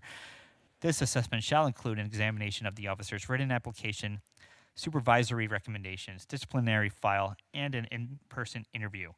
Officers with a history of complaints of or who have been disciplined for excessive use of force against individuals in crisis are presumptively ineligible to be specialized CIT officers. All field training officers shall receive the enhanced specialized crisis intervention training set forth in Division A of this section. Despite having received this training, a field training officer will not be designated a specialized CIT officer unless that field training officer has volunteered to be a specialized CIT officer and has been selected based on the assessment set forth in Division B of this section. Section 2, that this ordinance is declared to be an emergency measure and provided it receives the affirmative vote of 2/3 of all the members elected to council, it shall take effect and be enforced immediately upon its passage and approval by the mayor. Otherwise, it shall take effect and be enforced and from and after the earliest period allowed by law. Well, to my colleagues, this is the way it's going to be done from now on. We're not coming in with 3 or 4 pages of amendments and trying to figure out how to do it. We're in the day, and I would say this again to the administration and to our own folk, in the day we would create what we would call an A piece, an amended piece of legislation which would supersede the existing piece. So it would be clean, it would be easy to read. That's why I've asked them to put together this, and with the striking, and like everyone had a highlighter to strike as well, so we have a piece that we can understand rather than sitting here for day upon day upon day trying to figure out what the amendments and what they mean. In essence, and I want to thank the assistant director, safety director, for reading this piece. But in essence, this will now, the proposed Tanisha's law provision will be administered by EMS, correct? Director and commissioner. Through the chair, that is correct. Okay. And the new position that is being recommended, the assistant commissioner, Deputy Commissioner. will be the person in charge of the implementation. That is correct. And in essence, putting together the program. That is correct, yes. Okay. And so I think we've come a long way from, and I want to commend the administration, because I know there was original opposition to this piece. But, you know, I've come to the realization at this table a long time ago, reasonable people can come up with reasonable solutions if we're all committed to doing the right thing here at the table. So I think this is a move in the right direction as it pertains to the legislation itself. Law Department had a point? Oh, yes. We're not accepting it yet because we're going to have discussion. Right. So we have, and you know what? I'm going to ask the law director to come up to the table, because I'm going to just briefly, because you've been around a long time, not as long as me, but you've been around. Okay. Yeah. Thank you. Thank you. Yeah. Assistant Law Director, come on. How long have you been here in City Council? I mean, within the city law department. Almost 20 years, Mr. Okay. Chairman. Just briefly explain to me why we don't do the A pieces anymore. I couldn't tell you that. This was your original piece. I have no idea. I mean, I could try to find out. But do you remember when we did the AP? No, because I did 17 years of a different section before I Okay. came over here. Because it was so much easier to deal with legislation at the table rather than trying to read all these amendments and trying to figure out how to inject them into the piece before us. So you're going to have to look for one of the real old timers in the department and give us some update why we don't do that anymore. It seemed to work. Okay, there's been amendments made by the administration to the original piece. So what I'm going to do is start right there. Questions to the administration by my colleagues, and I would ask you to I'm going to ask you again for 10-minute intervals. Questions pertaining to the amendments being proposed by the administration. Who would like to start it off? Any of the sponsors? Yeah, you're right. Okay, go ahead. Okay, so I'm just gonna start at because we can have the conversation based on the amendments that we propose. I think that probably is the best way to do this. Yeah. So, the first in the fourth whereas clause, excuse me, I know you struck out the portion that talked about basically Tanisha would likely be alive today with these policies in place. If you can just share, like from your perspective, why you propose the language that you did in this regards. Just be honest, you passed out to us, I have amendment 2. So I'm on amendment number 1. Because I don't have amendment number 1. It is on the other side of On the amendment back. number 2. Yeah. Yes, it's double-sided. Okay, let me figure out here then. Okay, I got it. Okay, go ahead. Yeah. Let's have that discussion. Would you care, the administration to comment? Through- You need some water, Director? I have some. Okay. Through the chair to the councilwoman. Yeah. That was simply an incorporation of the law department provided an amendment that didn't come from public safety. That specific one, we just incorporated that in the. Okay, copy. so again, I guess in the context of from the chair to the law department, why was that the case in the perspective from the law department? Whoever. Go ahead. Can't answer. I can't answer for the law department, but I don't know if the. Come on up to the table, law Madam Law department Director. is prepared. Mr. Chairman, I'm going The attorney who worked on this. Corporate Counsel Stephanie Melnick signed off on that. It's on the front of the original. So I would defer, I have no comments regarding that, other than that's what the Law was Department. proposed. Okay.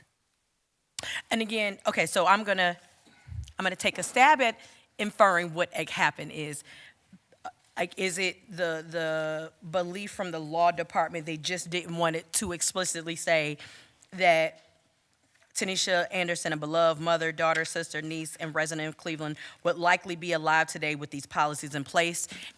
Was there a thing from the law department not trying to say that the city in any way, as an entity, was responsible for it? Like, I think we need to be explicitly clear of what we're saying. I'm assuming that is what the case is, and so trying to introduce something that has softer language would probably introduce. I mean, I'm trying to make some sense of this, and this is one of the things that I think would be appreciated when you are proposing amendments. Somebody should be able to talk about the rationale of it.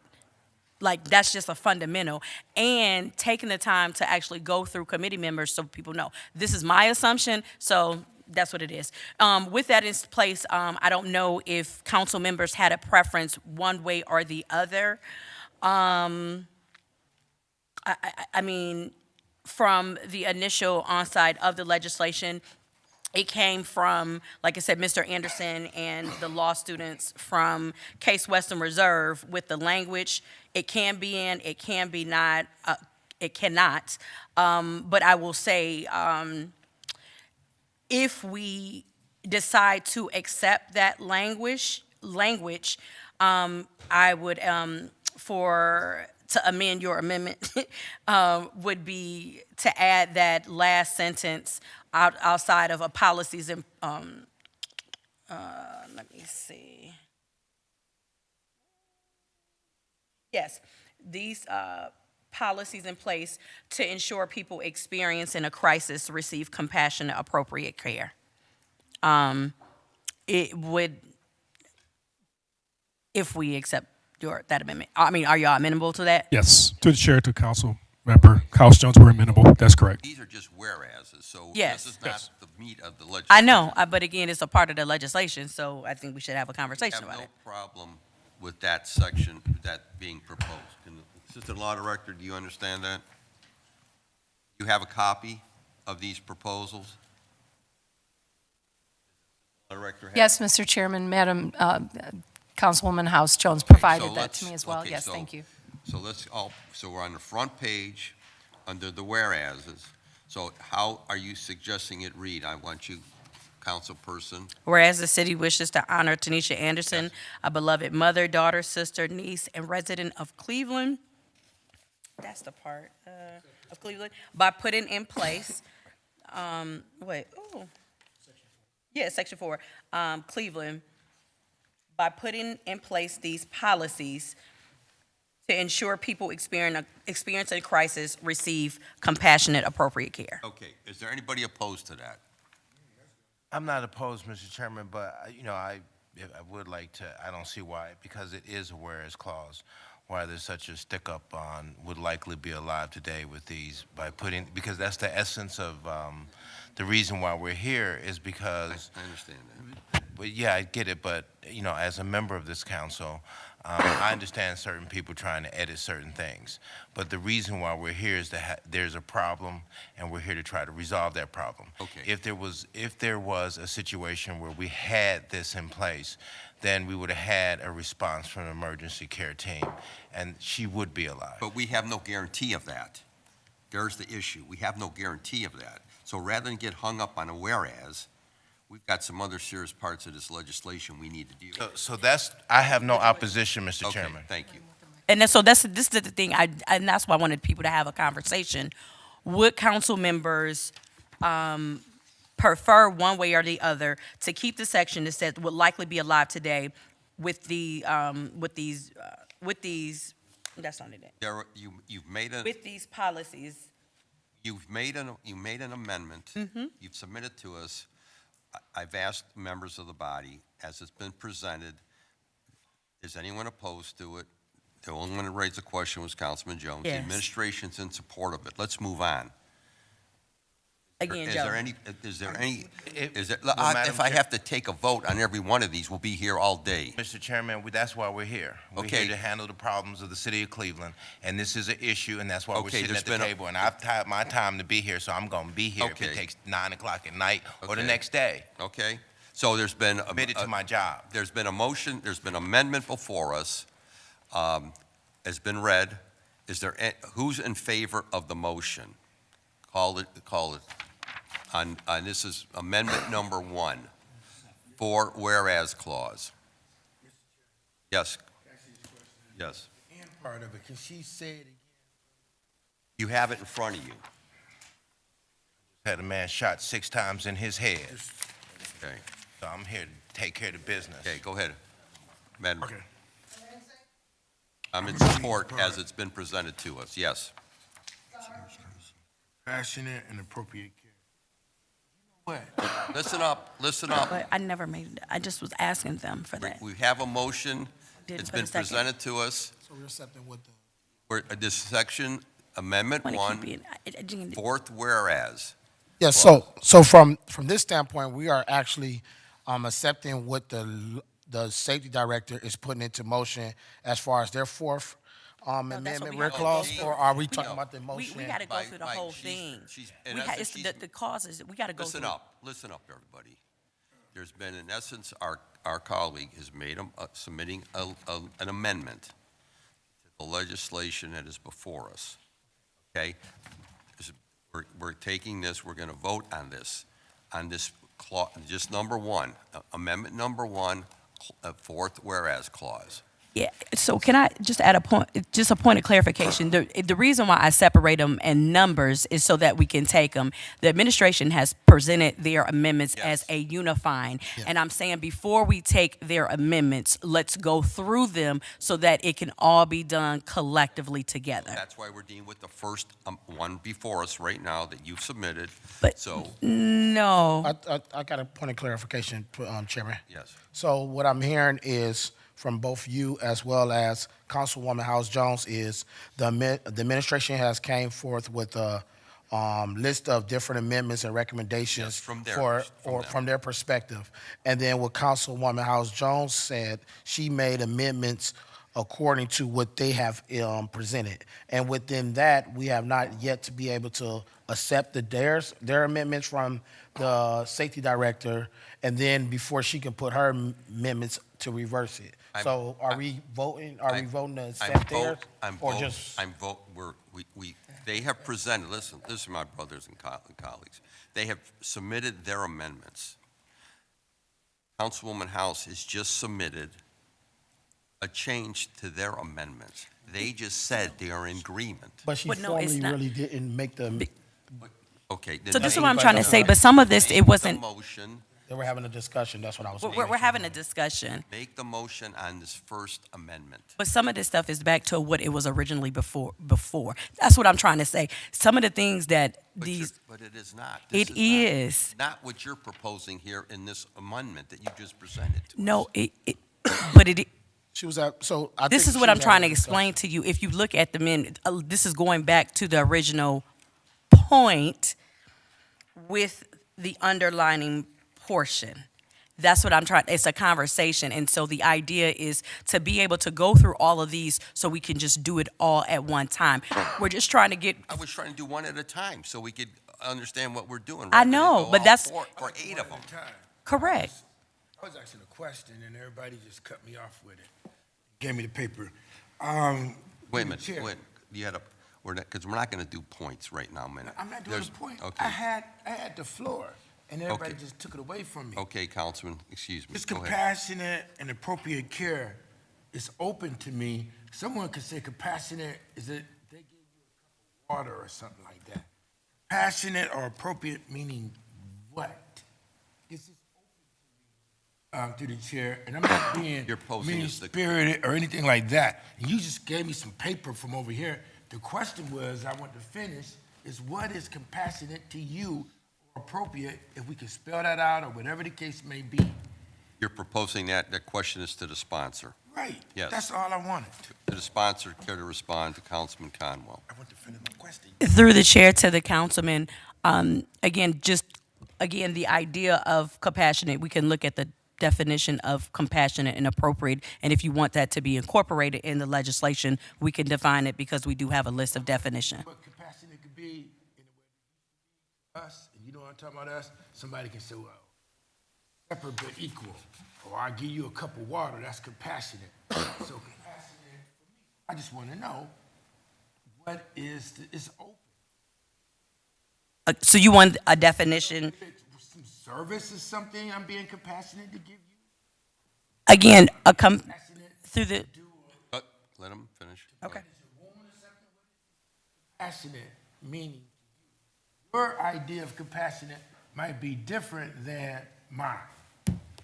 Okay, so again, for this through the chair to the councilman, I will include in this legislation a definition of compassionate, meaning to have showing sympathy and a concern for others. Right.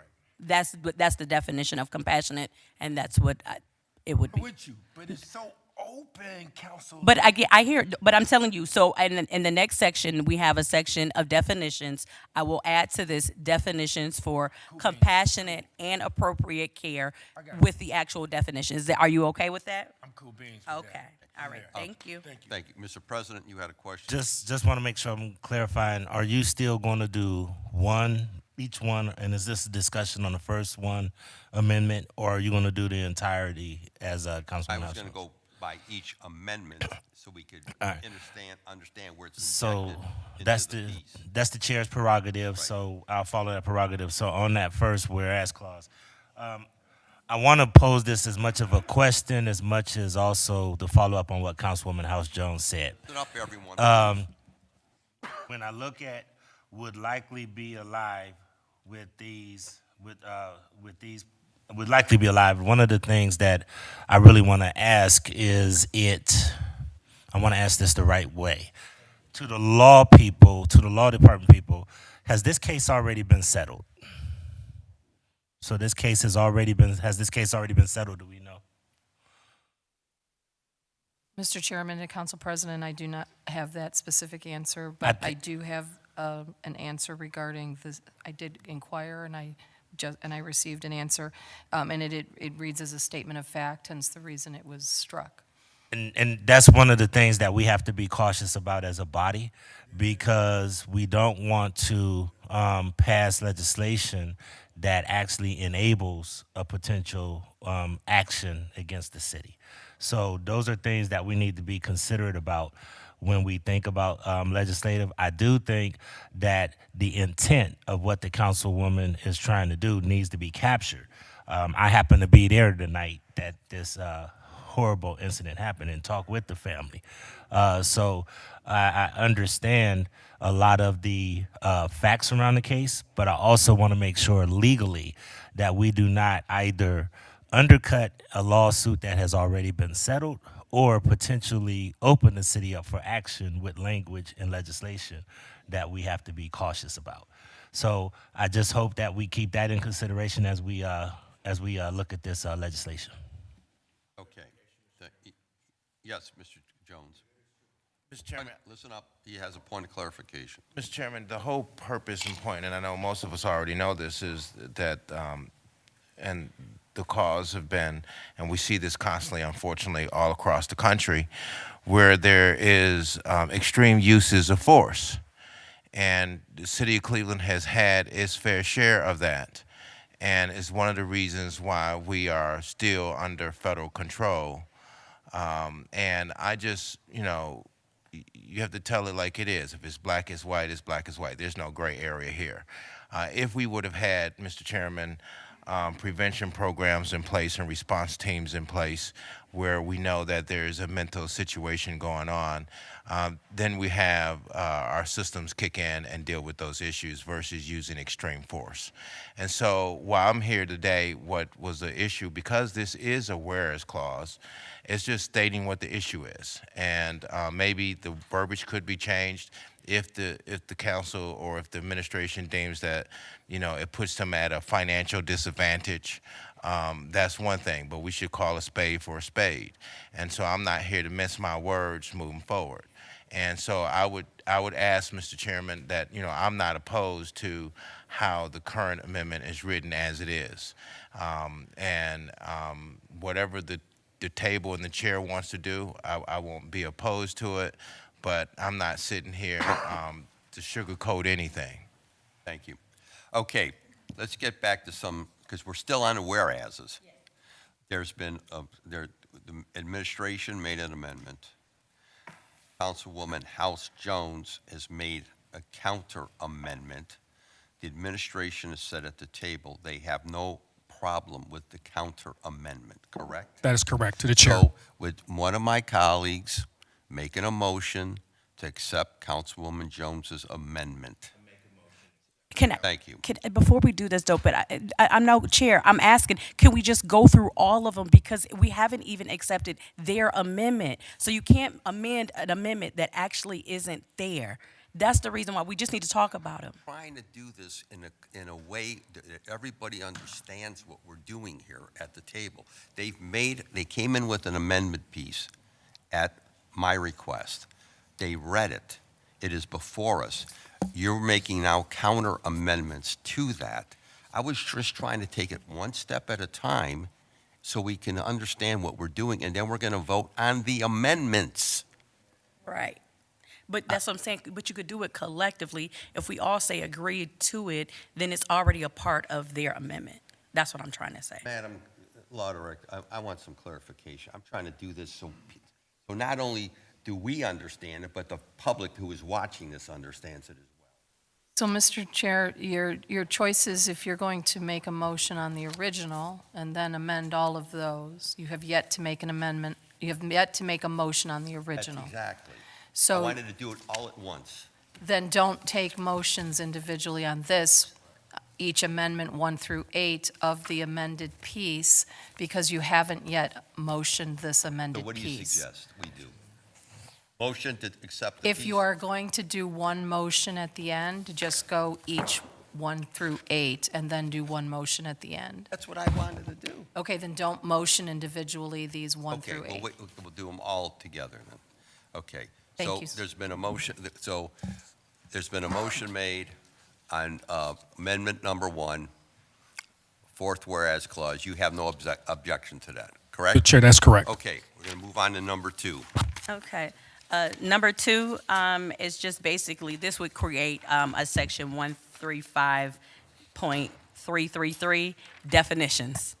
As we're going to go through definitions. Wait a minute, we're going to find it in the, No, page is that on? no, there isn't it. This is a new, this would start off the section with definitions. Okay, go ahead. Okay, so section 135.333, definitions. The following terms shall be defined for the purpose of this chapter as follows. I guess because of, there were 2 definitions that were just added, so I need to add them. So the first one, A, would be compassionate. I know this isn't there because just what Councilman Conwell just said. And so I'm adding compassionate and appropriate care to this. So Chair. it would be Where are you adding that? On A, literally, because when it comes to definitions, you do definitions according to alphabetical order. So compassionate, O becomes from R, so you start with compassionate. So based on I'm inserting this something new. It's not on that piece of paper. It was just based on this conversation we just had. I'm gonna create a new A, compassionate, the definition being feeling or showing sympathy and concern for others. Okay? And then it will be a new B, which is, I'm sorry. Let me come back. A comes before C, y'all. I'm sorry. So the new A, scratch that. The new A is appropriate care, defining suitable, high-quality health care that aligns with a patient's needs, integrating evidence-based practices. Okay, this is a lot. And one more time? Point A is appropriate care, the definition being suitable, high-quality health care that aligns with a patient's needs, integrating evidence-based practices. Evidence-based practices. B will be compassionate, the definition being feeling or showing sympathy and concern for others. C, crisis call diversion, means mental health clinicians embedded within Cleveland's 911 dispatch center.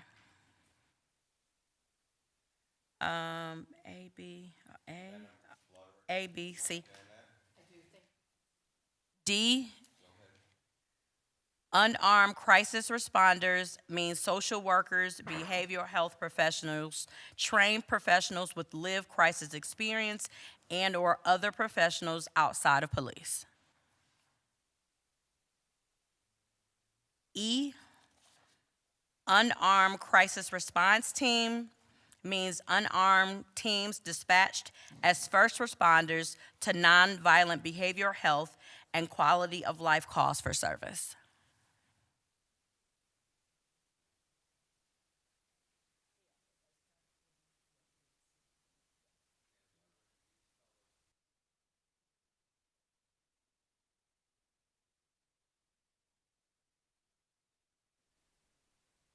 Yes, yes. Is everybody, I guess, Mr. Chair, is everybody good with those? Yes. Okay.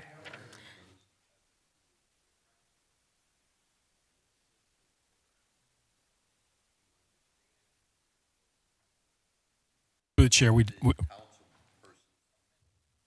to the chair, we understand, yes.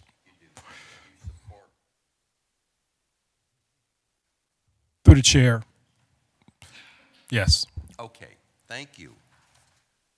Okay, Assistant Law Director, you've got them? Yes, sir. Okay. Going. So we would get into, as you reported, amendment number 3. This, again, it will change the section number. The section would be section 135.334, Bureau of Community Crisis Response. This is basically the only really, and again, I guess this is more of a conversation that we can have. There were some community members that still would like it to be an intentional conversation, consultation with someone with a healthcare bond, a healthcare background, and so that is why in the section it says, "Into the direction of the Commissioner of the Emergency Medical Service and in consultation with the Director of Public Health," just really ensuring that there's the intentionality to have healthcare in it. Would you all be amenable to that? And both the Director and the Commissioner? Through the chair to Council Member House Jones, we're amenable. Okay, thank you. Okay, keep going. Number 4. Okay. Sorry, through the, Does it, Oh, let me go. Okay. another change in Sure. there. I'm sorry, I just need a clarification on the ask, Chair. we're here to Through the get chair this to the right. councilwoman, it appears that it was originally through our amendment, we struck the director may appoint and employ such other officers and Oh, employees. I'm sorry. Let me add that up. Yep, let me go back to, okay, let me go back to that part. You are struck this, so let me just read it. So let's find your, where's your section here? You're at Under there- 135.334. But no, on there, it will be section 135.333, if you look on their amendments. And so I'll go back to it. It says, "There is hereby established in the Division of Emergency Medical Services a Bureau of Community Crisis Response to be controlled and administered by a Deputy Commissioner of Community Crisis Response, subject to the provisions of the Charter and the ordinances of the city and to the direction of the Commissioner of the Emergency Medical Services." And we would like to add in consultation with the Director of Public Health.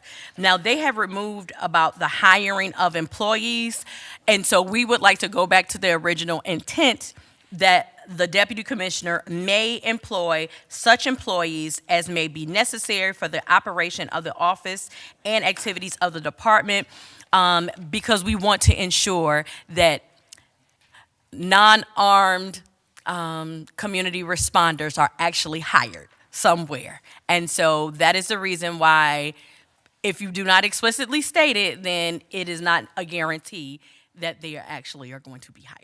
Directors? Through the chair to the councilwoman, the reason we struck it was because the deputy commissioner is not an appointing authority and cannot hire and employ people.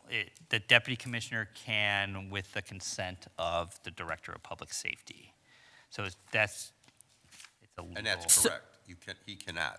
Okay, so how would you like to provide the language to ensure that people are hired? If you want to do both the Director of Public Safety and the Director of Public Health, that is fine. Do you have a suggestion to ensure that people are actually hired and not just a one lonely deputy commissioner in the Bureau? But this operation will fall under the Department of Public Safety. It will be administered by the Department of Public Safety. So we've got to be very cautious what we're doing here. Go ahead. Yes, it will be under Division of EMS, so the structure is Commissioner of EMS and Deputy Commissioner of Community Crisis Response. Under the Director of Public Safety. Under the Director of Public Safety at the very top. Right. What you could say is the Commissioner of EMS may employ, with the consent of the Director of Public Safety, such employees as necessary. That would be What are That your would, thoughts? that would be the appropriate way to handle this particular amendment. The Councilwoman? Commissioner of EMS, say it again. The Commissioner of EMS, with the consent of the Director of Public Safety, may employ such employees as may be necessary for the operation of the office and activities of the department. Okay. Assistant Law Director? Have that. Okay, Is there any objection? no. Okay. Okay. Because again, I want to make it clear, council does not administer. Go ahead. What's the next one? Number 4. Amendment 4, it is the Deputy Commissioner of Community Crisis Response is authorized to create is authorized to create unarmed crisis response teams or other specialized teams which shall be dispatched as first responders in lieu of police to situations that involve persons in need of a behavioral health response and that do not pose a risk of harm to self or the public. Such situations may include behavioral health crises, wellness checks, substance use-related crises, and other appropriate circumstances, including situations as identified by a process of evaluation of current 911 call types. Director?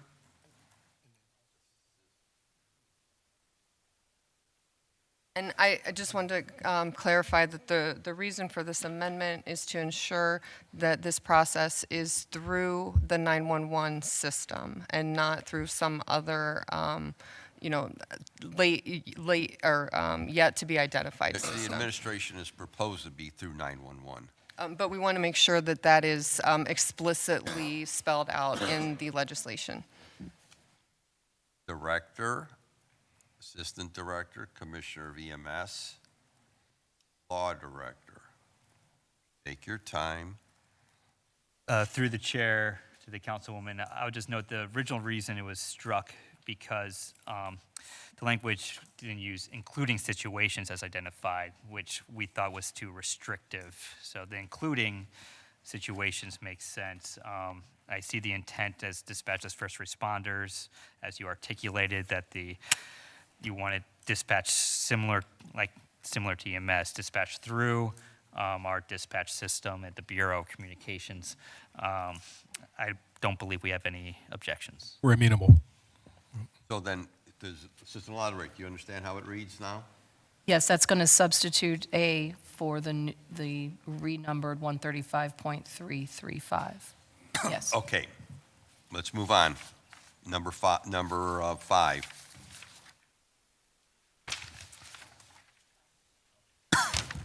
The front and back thing is messing me up. There we go.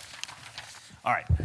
So before I read this one, I want to explain the intent because I may actually offer a variation on what is presented directly before us, if that's okay with my colleague. But our I keep saying North Star. I got to start putting quarters in a jar or something. Our goal throughout all of this has been for a primary goal to be able to divert calls from dispatch to the unarmed crisis response team as often as possible, appreciating that that won't be available under every circumstance, but we want to have that be the primary goal. So the language that you can see towards the bottom, shall be dispatched through crisis call diversion, speaks to that. And the concern was that the language that is struck out suggests that either an on-scene police or emergency responder could request the assistance, or an unarmed crisis response team hearing something over radio could independently decide to respond, but it didn't speak to the crisis, to the actual call diversion aspect.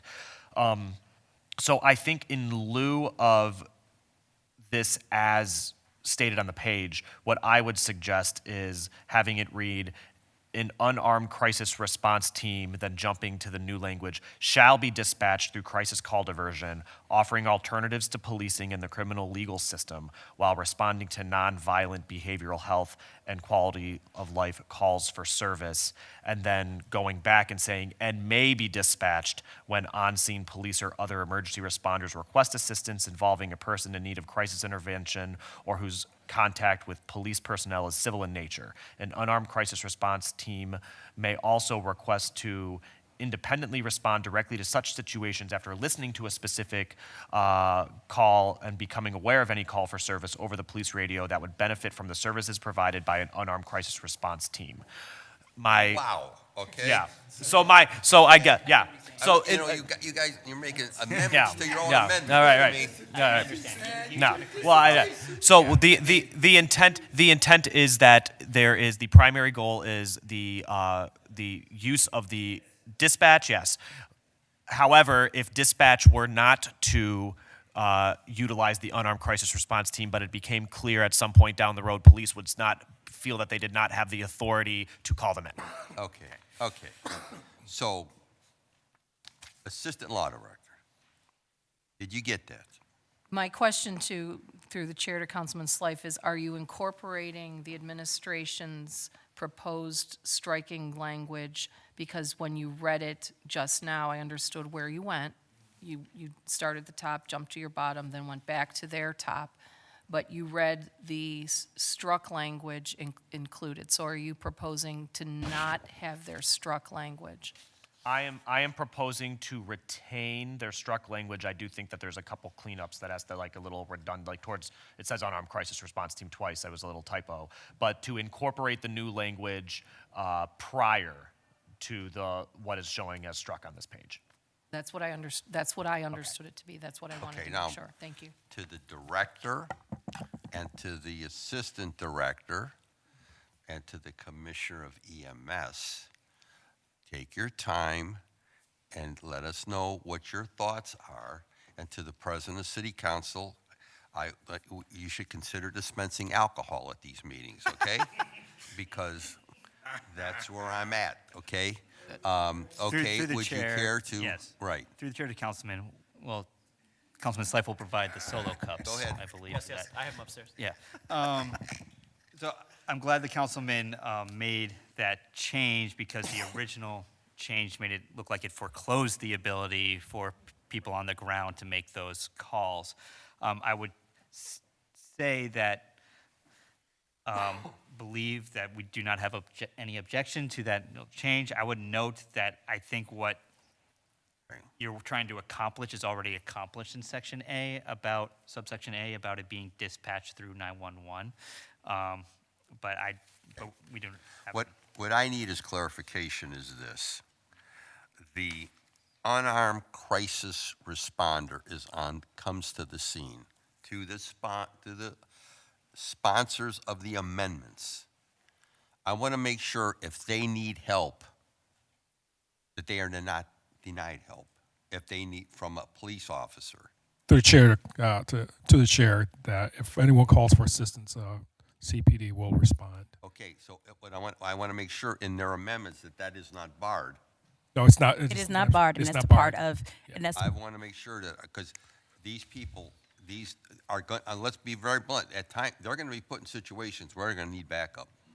and We again, know that.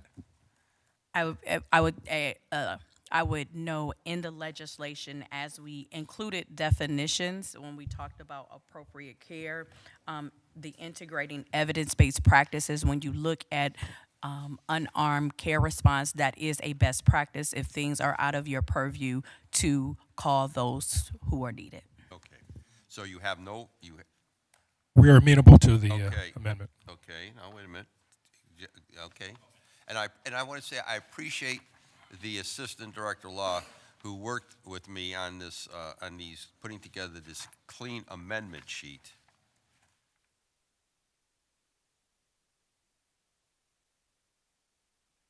I mean, this is your time. If you have issues, we want to do what is right here. Through the chair to Council Member House Jones. the quality of life calls, can you go into more specifics, if you can, relative to that portion of your amendment? To the council lady. Through the chair to the director, when we talk about the quality of life, I believe, again, when we get the call analysis, we have the frequent flyers, the individuals that we know that may be dealing with Alzheimer's, for example. So they might consistently call police, various things. We will have the ability now, because we have that body of evidence, to be able to send alternative people versus the direct police, because we know this is the quality of life issue that's being Director. experienced. Through the chair, council member, thank you for the clarification. Yes. Again, we're amenable Okay. to this. Okay. Assistant Law Director? I'm just verifying. Madam Law Director, you take your time. We want to do what is right here.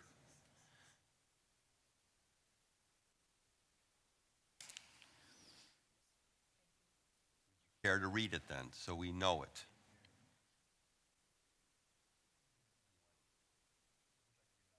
You want to read it? Or Councilman Slife, read Okay. it?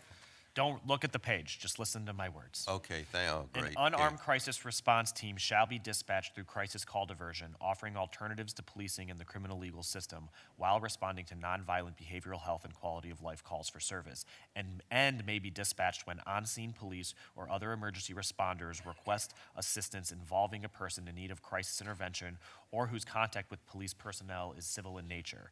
An unarmed crisis response team may also independently respond directly to such situations after becoming aware of any call for service that would benefit from the service provided by an unarmed crisis response team. Got that? Got it? Jason? Got it? Okay, we're all on board. We're moving. The train's moving. Okay. One question? What's the question? Councilman? So just to clarify, Identify yourself for the public. this is Councilman Shah for the new Ward 12. Thank you. Based on what was just read, so I believe that, so they will be independently allowed to also go up, and I think that is important, so that they're not barred to being requested or being diverted, so if they hear about something else. That is correct, whether Thank you. through police radio or otherwise, through the chair. Okay. Number 6, let's move.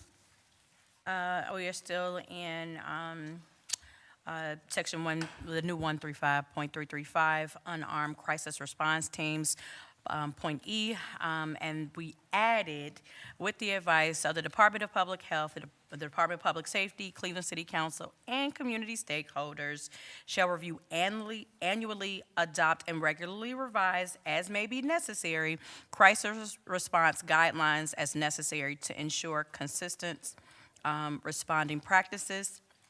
The Bureau of Community Crisis Response shall make all policies and guidelines publicly available and accessible.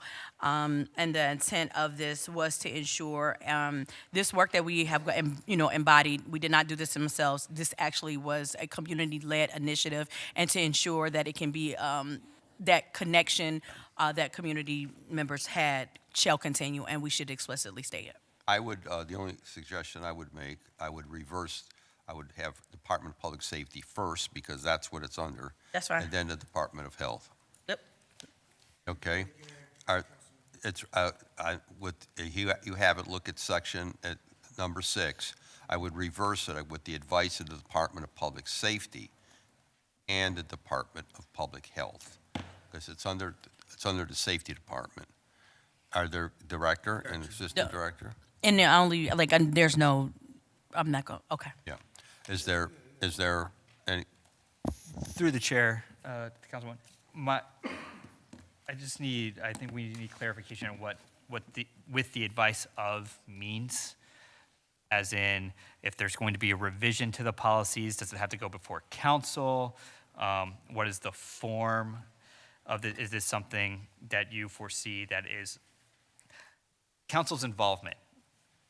Is it one person? Is it all of council? Is that going to be determined among the body? If they're if there's going to be some sort of The intent working here, group? I guess, the intent here is when the new deputy commissioner comes up, they will actually come up with a process to fulfill all of these requirements. Again, and it has to be in an orderly fashion, but being clear, we did not get to this place because the administration wanted this. We got here because community members put it there, and we wanted to make sure explicitly that at least general language, whatever, we didn't want to regiment it so tight that we are confined to something that is yet to be determined, and so making it broad enough so when the new deputy commissioner comes forward, they will actually develop a process that can clearly articulate these to the T. Wait a minute, Kev.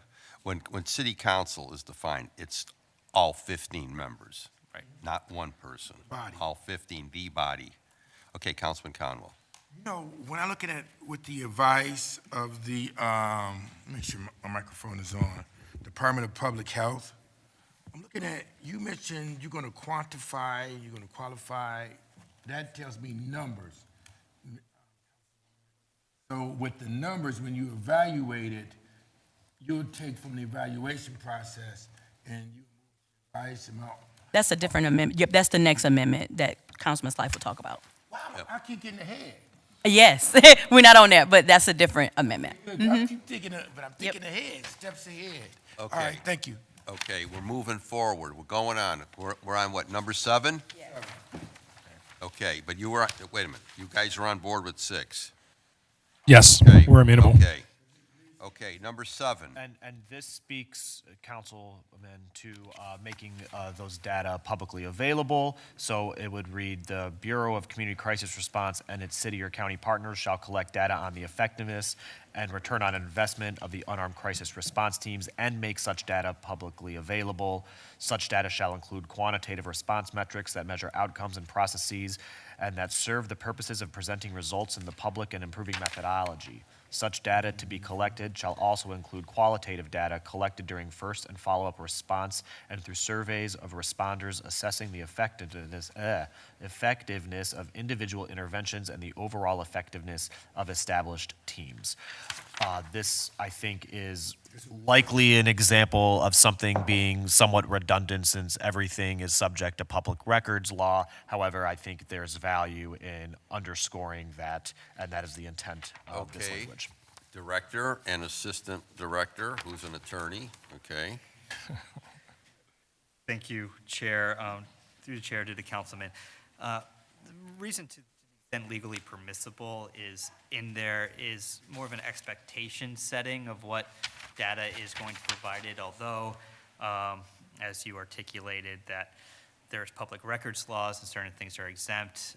We want to avoid people out in the communities thinking that they could obtain like people's addresses and personal identifying information and then pointing to the ordinance and saying, well, it looks like all this data should be available. I define data as everything. So this just provides some expectation So what would setting. you suggest be changed? Just to strike through, removed, and we Yeah, retain to retain. the extent legally permissible. Okay, you got that? Yes. Okay. What? Oh, wait a minute, through the chair, Through the chair. yes? You got confidentiality also, although you collect the data through the chair to the system.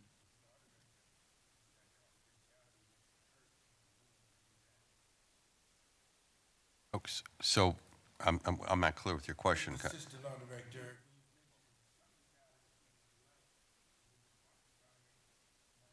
The person that you're trying to help. And so you have confidentiality that you don't want to evaluate it. Okay, what, Through the chair to the councilman, I believe that even with our other data collection, and especially when reports are given, there are processes that I believe CWRU, Case Western Reserve University, we have a contract with them for data that they have protections put in place that ensure that people's rights are protected. And that would be one of the responsibilities of the deputy commissioner when creating these. so you want to strike, what did you want to strike? Just, No, we want to retain. We want to unstrike and retain. Okay, we're fine. Okay. We're all on board, okay? The ship is sailing. Okay, we're going to number 8. 8, and finally, and before I read it, I think that this is maybe also one for discussion. This is in reference to the annual 4 hours of in-service training and language from the administration that creates an opportunity for that requirement to be satisfied if the Ohio Peace Officer Training Academy or other agencies are offering some sort of mandated crisis intervention training that officers are attending. I think it is worth discussing at this table the extent of the OPOTA and other agencies' trainings, and our concern is whether it would fully satisfy and be equivalent to the training we provide in our GPOs. Okay, Director, Assistant Director? Through the chair to Councilman's Life, that's a really good point, good question. The training that's offered by OPATA relative to crisis intervention is satisfactory to satisfy our mandates here in the city of Cleveland, as well as our mandates with the consent decree. So on the amendment,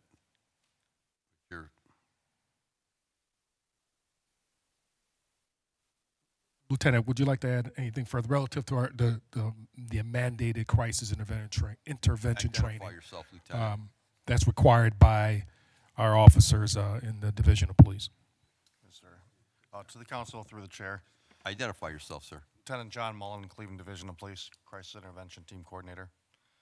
Yeah, so the training by OPATA should be covered, and then any additional training that we do with our SDIC officers, that's a 4 hours, and that's also So the OPATA training is 4 hours. if the OPATA training, yeah, and that would be division-wide. Right, okay.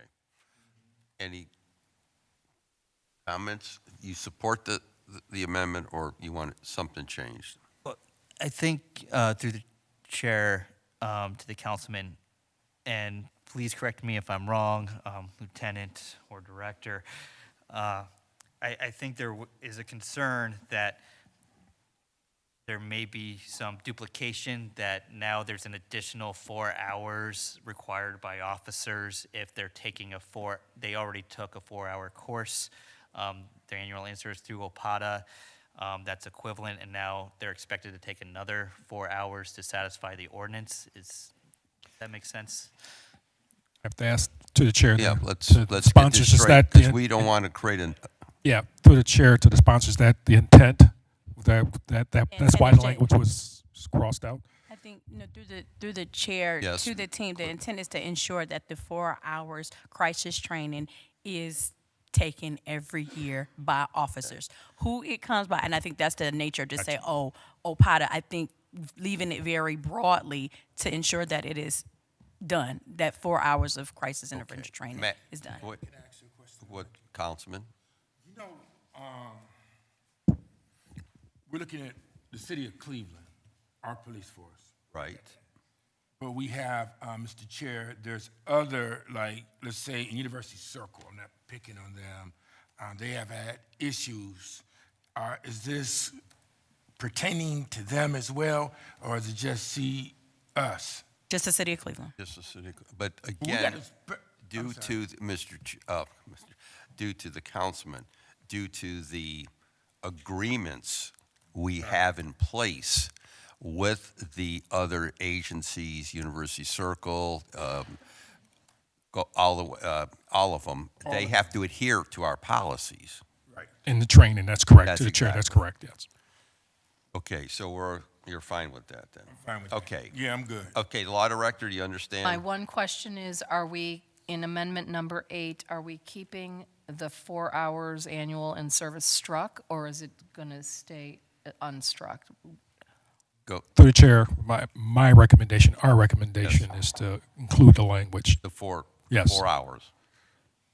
To include it. Wait a minute. Through the chair. Through the chair to the councilman, we would object to the amendment respectfully from Councilman's Life to retain our original addition of the 4 hours of annual in-service training that may be satisfied by any training required annually to satisfy other mandated crisis intervention topics required by the OPATA or other agency. Okay. Are you fine? Are you all right? Are the sponsors fine with, let's have some resolution here. I'm okay with that. Okay. I don't. So will you Okay. withdraw Listen the up. amendment number 8? Listen up, please. Councilwoman House Jones. Because we got 7 of 8, of course, I'll be fine. I'm just kidding. Good. It's fine. Thank you. Okay, so we're withdrawing amendment Yes. number 8 and is not going to proceed. Yes. Thank you. Okay. Now to my honorable colleagues, those of you who are members of the committee. Do you have any other questions pertaining to the piece that was submitted by the administration and now the additional amendments made? Are there any questions or concerns? May I ask a procedural question? Yes, you may.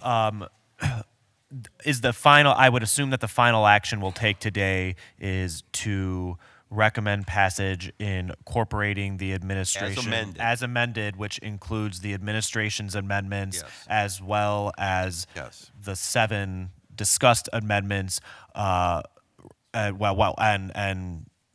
rationalizing items that would conflict or that changed during those 7. I don't know exactly how to say that. Do we need to make a motion to accept and then make 2 motions, make a motion to accept? No, The administration one to make a motion motion, to one select, is motion. the law, is the One process motion. is clear from the law department? We agreed at the beginning of this, it is one amendment, Right. one motion to amend the piece as amended. Right. To incorporate both the Okay. administration's amendments and amendments number 1 through 7. Okay. Councilman Starr, you had a question, Vice Chairman? Councilman Starr, you had a question? Oh, Councilwoman Houston. Thank you. Through the chair, to the, actually, I'm not sure if it's to the director or to the commissioner of EMS. Understanding that, once this is hopefully passed, that it will take some time, does the administration have a timeline for hopeful implementation? Director. Through the chair, council member, that's a really good question. We want to get this going as quickly as possible. And that's why we started the process, already identified the position itself. So we have that in place. We have a posting. We have not posted yet, but we will. So our efforts is to get this going as quickly as possible, at least to get the deputy commissioner in place to start the implementation process. Thank you. Councilwoman? And does the city have a vision around who actually responds from the division of EMS? Is it mental health clinicians paired with EMS technicians? Through the chair, Director. Through the chair, council member, great question.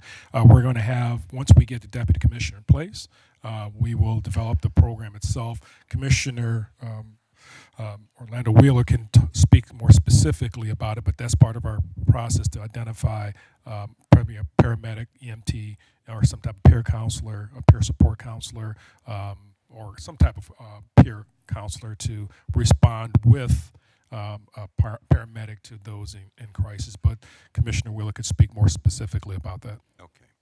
Any other questions, Council Lady? And this would kind of be like, goes along with it, would they be in the existing ambulances, or would it be separate vehicles? Through the chair to the council members, again, really good questions that you're asking. Right now, what we would like to do, we're already started the process, is to identify vehicles, not an ambulance, but actually vehicles. For example, in the co-responders program, the Division of Police, they have RAV4s, unmarked. There's a study conducted, they have the certain colors and so forth, no lights, sirens, or anything like that. That will be the same concept for the program that we're developing in the EMS. Okay, thank you. Thank you for that. Council Lee? Okay, go ahead. That's it? Oh, thank you very much. Councilman Starr, you had a question? No. Okay. Any other questions at the committee? Any other question? Who had a question? Oh, Councilman, yes. To the director, through the chair, do you have a goal date in mind for the hiring of the deputy director? Director. Through the chair to council member, not yet, just as quickly as possible. Once we get this approved, passed, then we'll start the process to get it posted and then go through the interview process and get that particular person hired. Okay. So I can't give you a specific date. Okay. Councilman Conwell. So the question was, so who's championing over there right now? who's responsible for pushing in is Uh, Director? uh, Council Lady mentioned the implementation. So who's doing it right now? Through the chair to Director. Councilman Conwell, we're all champions to get this up and moving. You and City Council, the folks in the community, as well as my team, we're all championing in the administration to make sure that we get this going as quickly as possible. Again, once this is passed, if it's passed, we'll get the job posted for the deputy commissioner, get that person in place so we can start this get this program implemented as quickly as possible. Thank you. That wasn't a good Thank you. answer. Reason why you put one or individual over it and you give them specific guidelines. I need to have this done by March the 2nd or whatever the case may be. Because you know how I look at things with dependencies. And if it's not happening, then you need to know, Director. through the chair. I mean, I'm not upset with you. Sure. I'm just pointing on the process. Sure. Through the chair, council member. Again, we're all champions for it, but specifically, Commissioner Wheeler, again, we're all passionate about it, but from the conversations I've had with Commissioner Wheeler, he will be one of our leads relative to getting this process going and getting this implemented. Thank you very much. I met with the director yesterday and the assistant safe director at 1 o'clock, and they assured me that they would do whatever they have to do to implement the program based on the resolution and the action by the council. So they gave me that assurance yesterday that they would move it. And again, we've got to continue to say, we don't administer, they do. So we look to them to administer based on our legislative action. Council President Griffin. Thank you.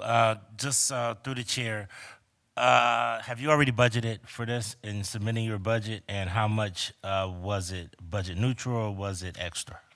Through the chair to council president, the only thing that we've budgeted for so far is the position of deputy commissioner. Once we get that particular person in place, with obviously Commissioner Wheeler and ourselves, the administration will determine what the necessary budget would be to fully implement this program. Thank you. And through the chair to my honorable colleagues, one of the things that you'll learn in the city is that not much hiring gets done in the first 3 months. So it's going to be critical during budget that we know what that amount is so that we could do our due diligence, because I guess it's going to be, and hopefully our staff can make sure that they give us a notation that there's going to be a cost associated with those workers. And we need to be able to mark that now, so that, once again, I commend the councilwoman for putting in legislation to mandate and fail-safes and guardrails to make sure that you guys hire, because as Councilman Polensek and everybody knows, you know, there's times when we put positions in the budget and they don't actually get filled. So I just want to make sure that we budget appropriately. In other cities that this is done, I'm not sure if the council sponsors or if the director can know through the chair, what line item was used in order to pay for these services? For example, let me tell you what I'm asking. I believe in Albuquerque, when I looked at that model, they actually have a line item in the city budget that actually funds social services. We don't have that. So trying to understand in other cities, when you've done your research, how do these programs get funded? Through the chair to the council president, these are a part of city operations, and so they are funded through the general operating budget. So, okay, all right, thank you so much, Okay. Councilwoman. And I'm glad you mentioned that, Mr. President, because in my discussions with the director and the assistant director of safety, we're going to have to, the body, because we appropriate the money, we're going to have to identify, working with safety and the Department of Finance, the actual dollar amount that we're going to need to allocate to implement this program in its entirety. So there's purchase of vehicles, there's the hiring process, there's the administration determining what these folks are to be paid. the prerequisites, the backgrounds needed for these individuals. So, as you alluded to, this is going to happen next week. There will be a time frame, an implementation time frame for this, and we're going to work with the administration. The safety committee is going to work with the administration as it pertains to how quick this can be implemented, and then we're going to need as well to work with the finance director as to the dollar amount needed. I'm estimating that in this program, once it's implemented, it's going to be, correct me if I'm wrong, several million. Correct? Through the chair, potentially. Yep. Yes, I And can, through the to the chair, Okay, listen up. to the chair. If hopefully members recall last month, Councilman Morrow, Councilman Slife and I, we worked together to actually present an actual budget.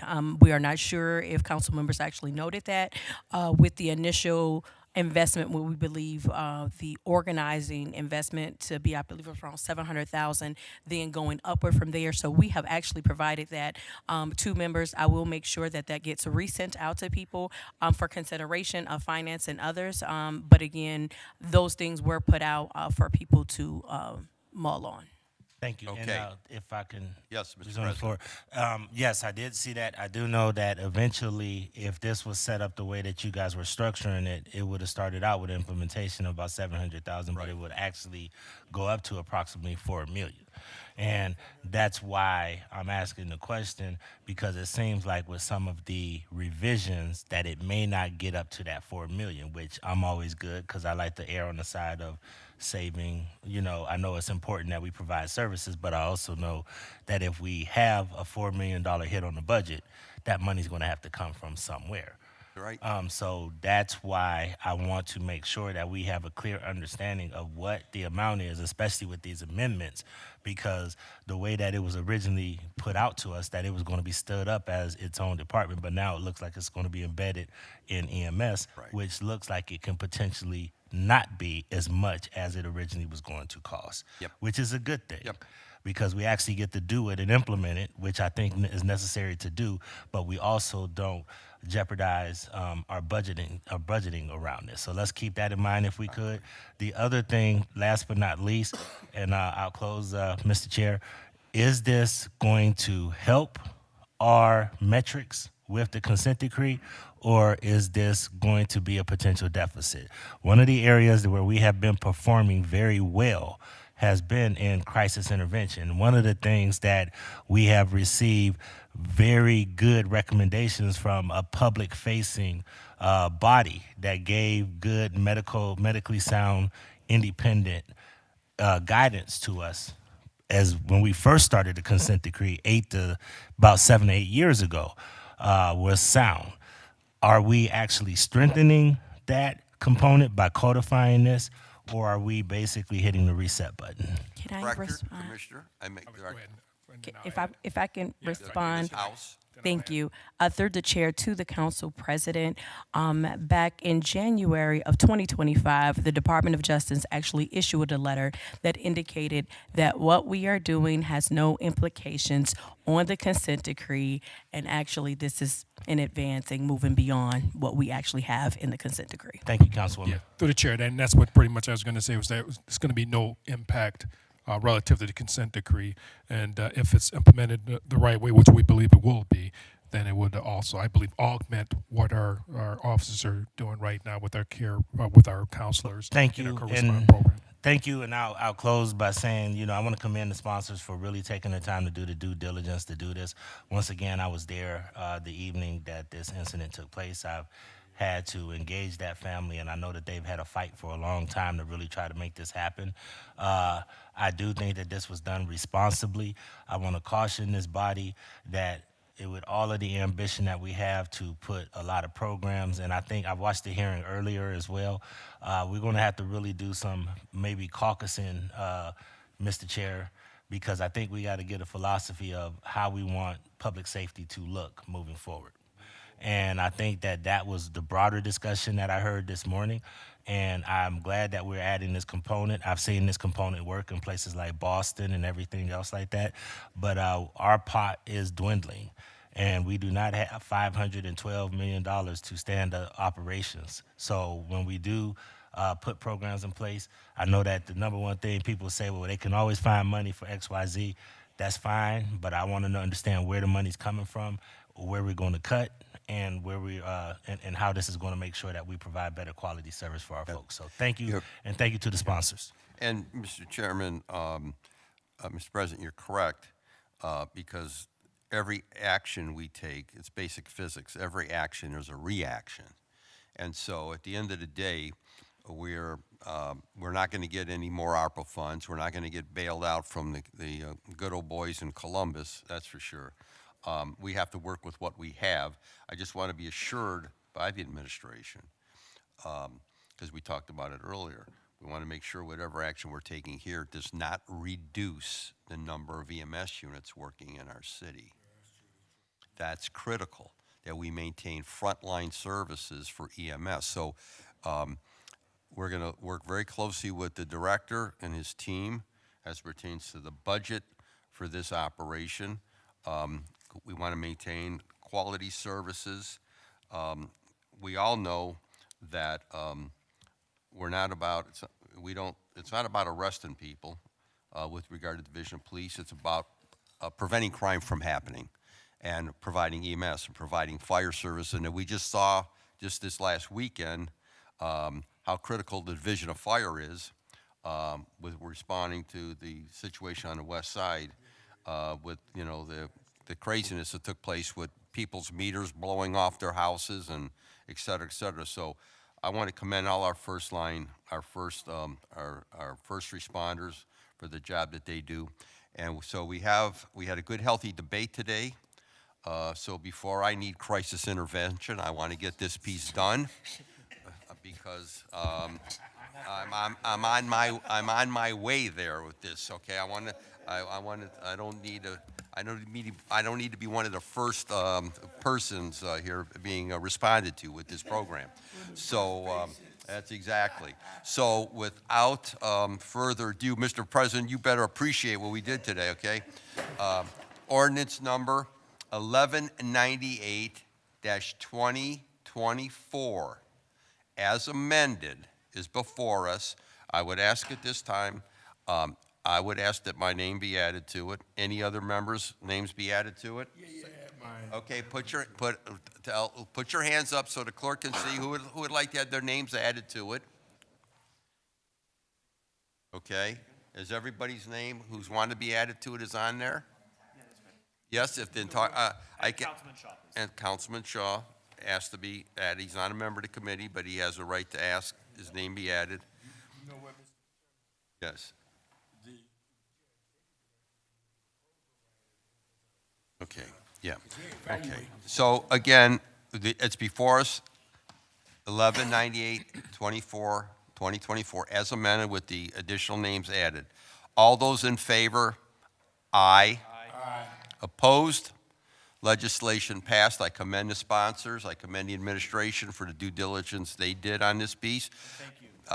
It tells us when we work together, that's not always to say we're going to agree at this table, but I've always maintained reasonable people can come up with reasonable solutions.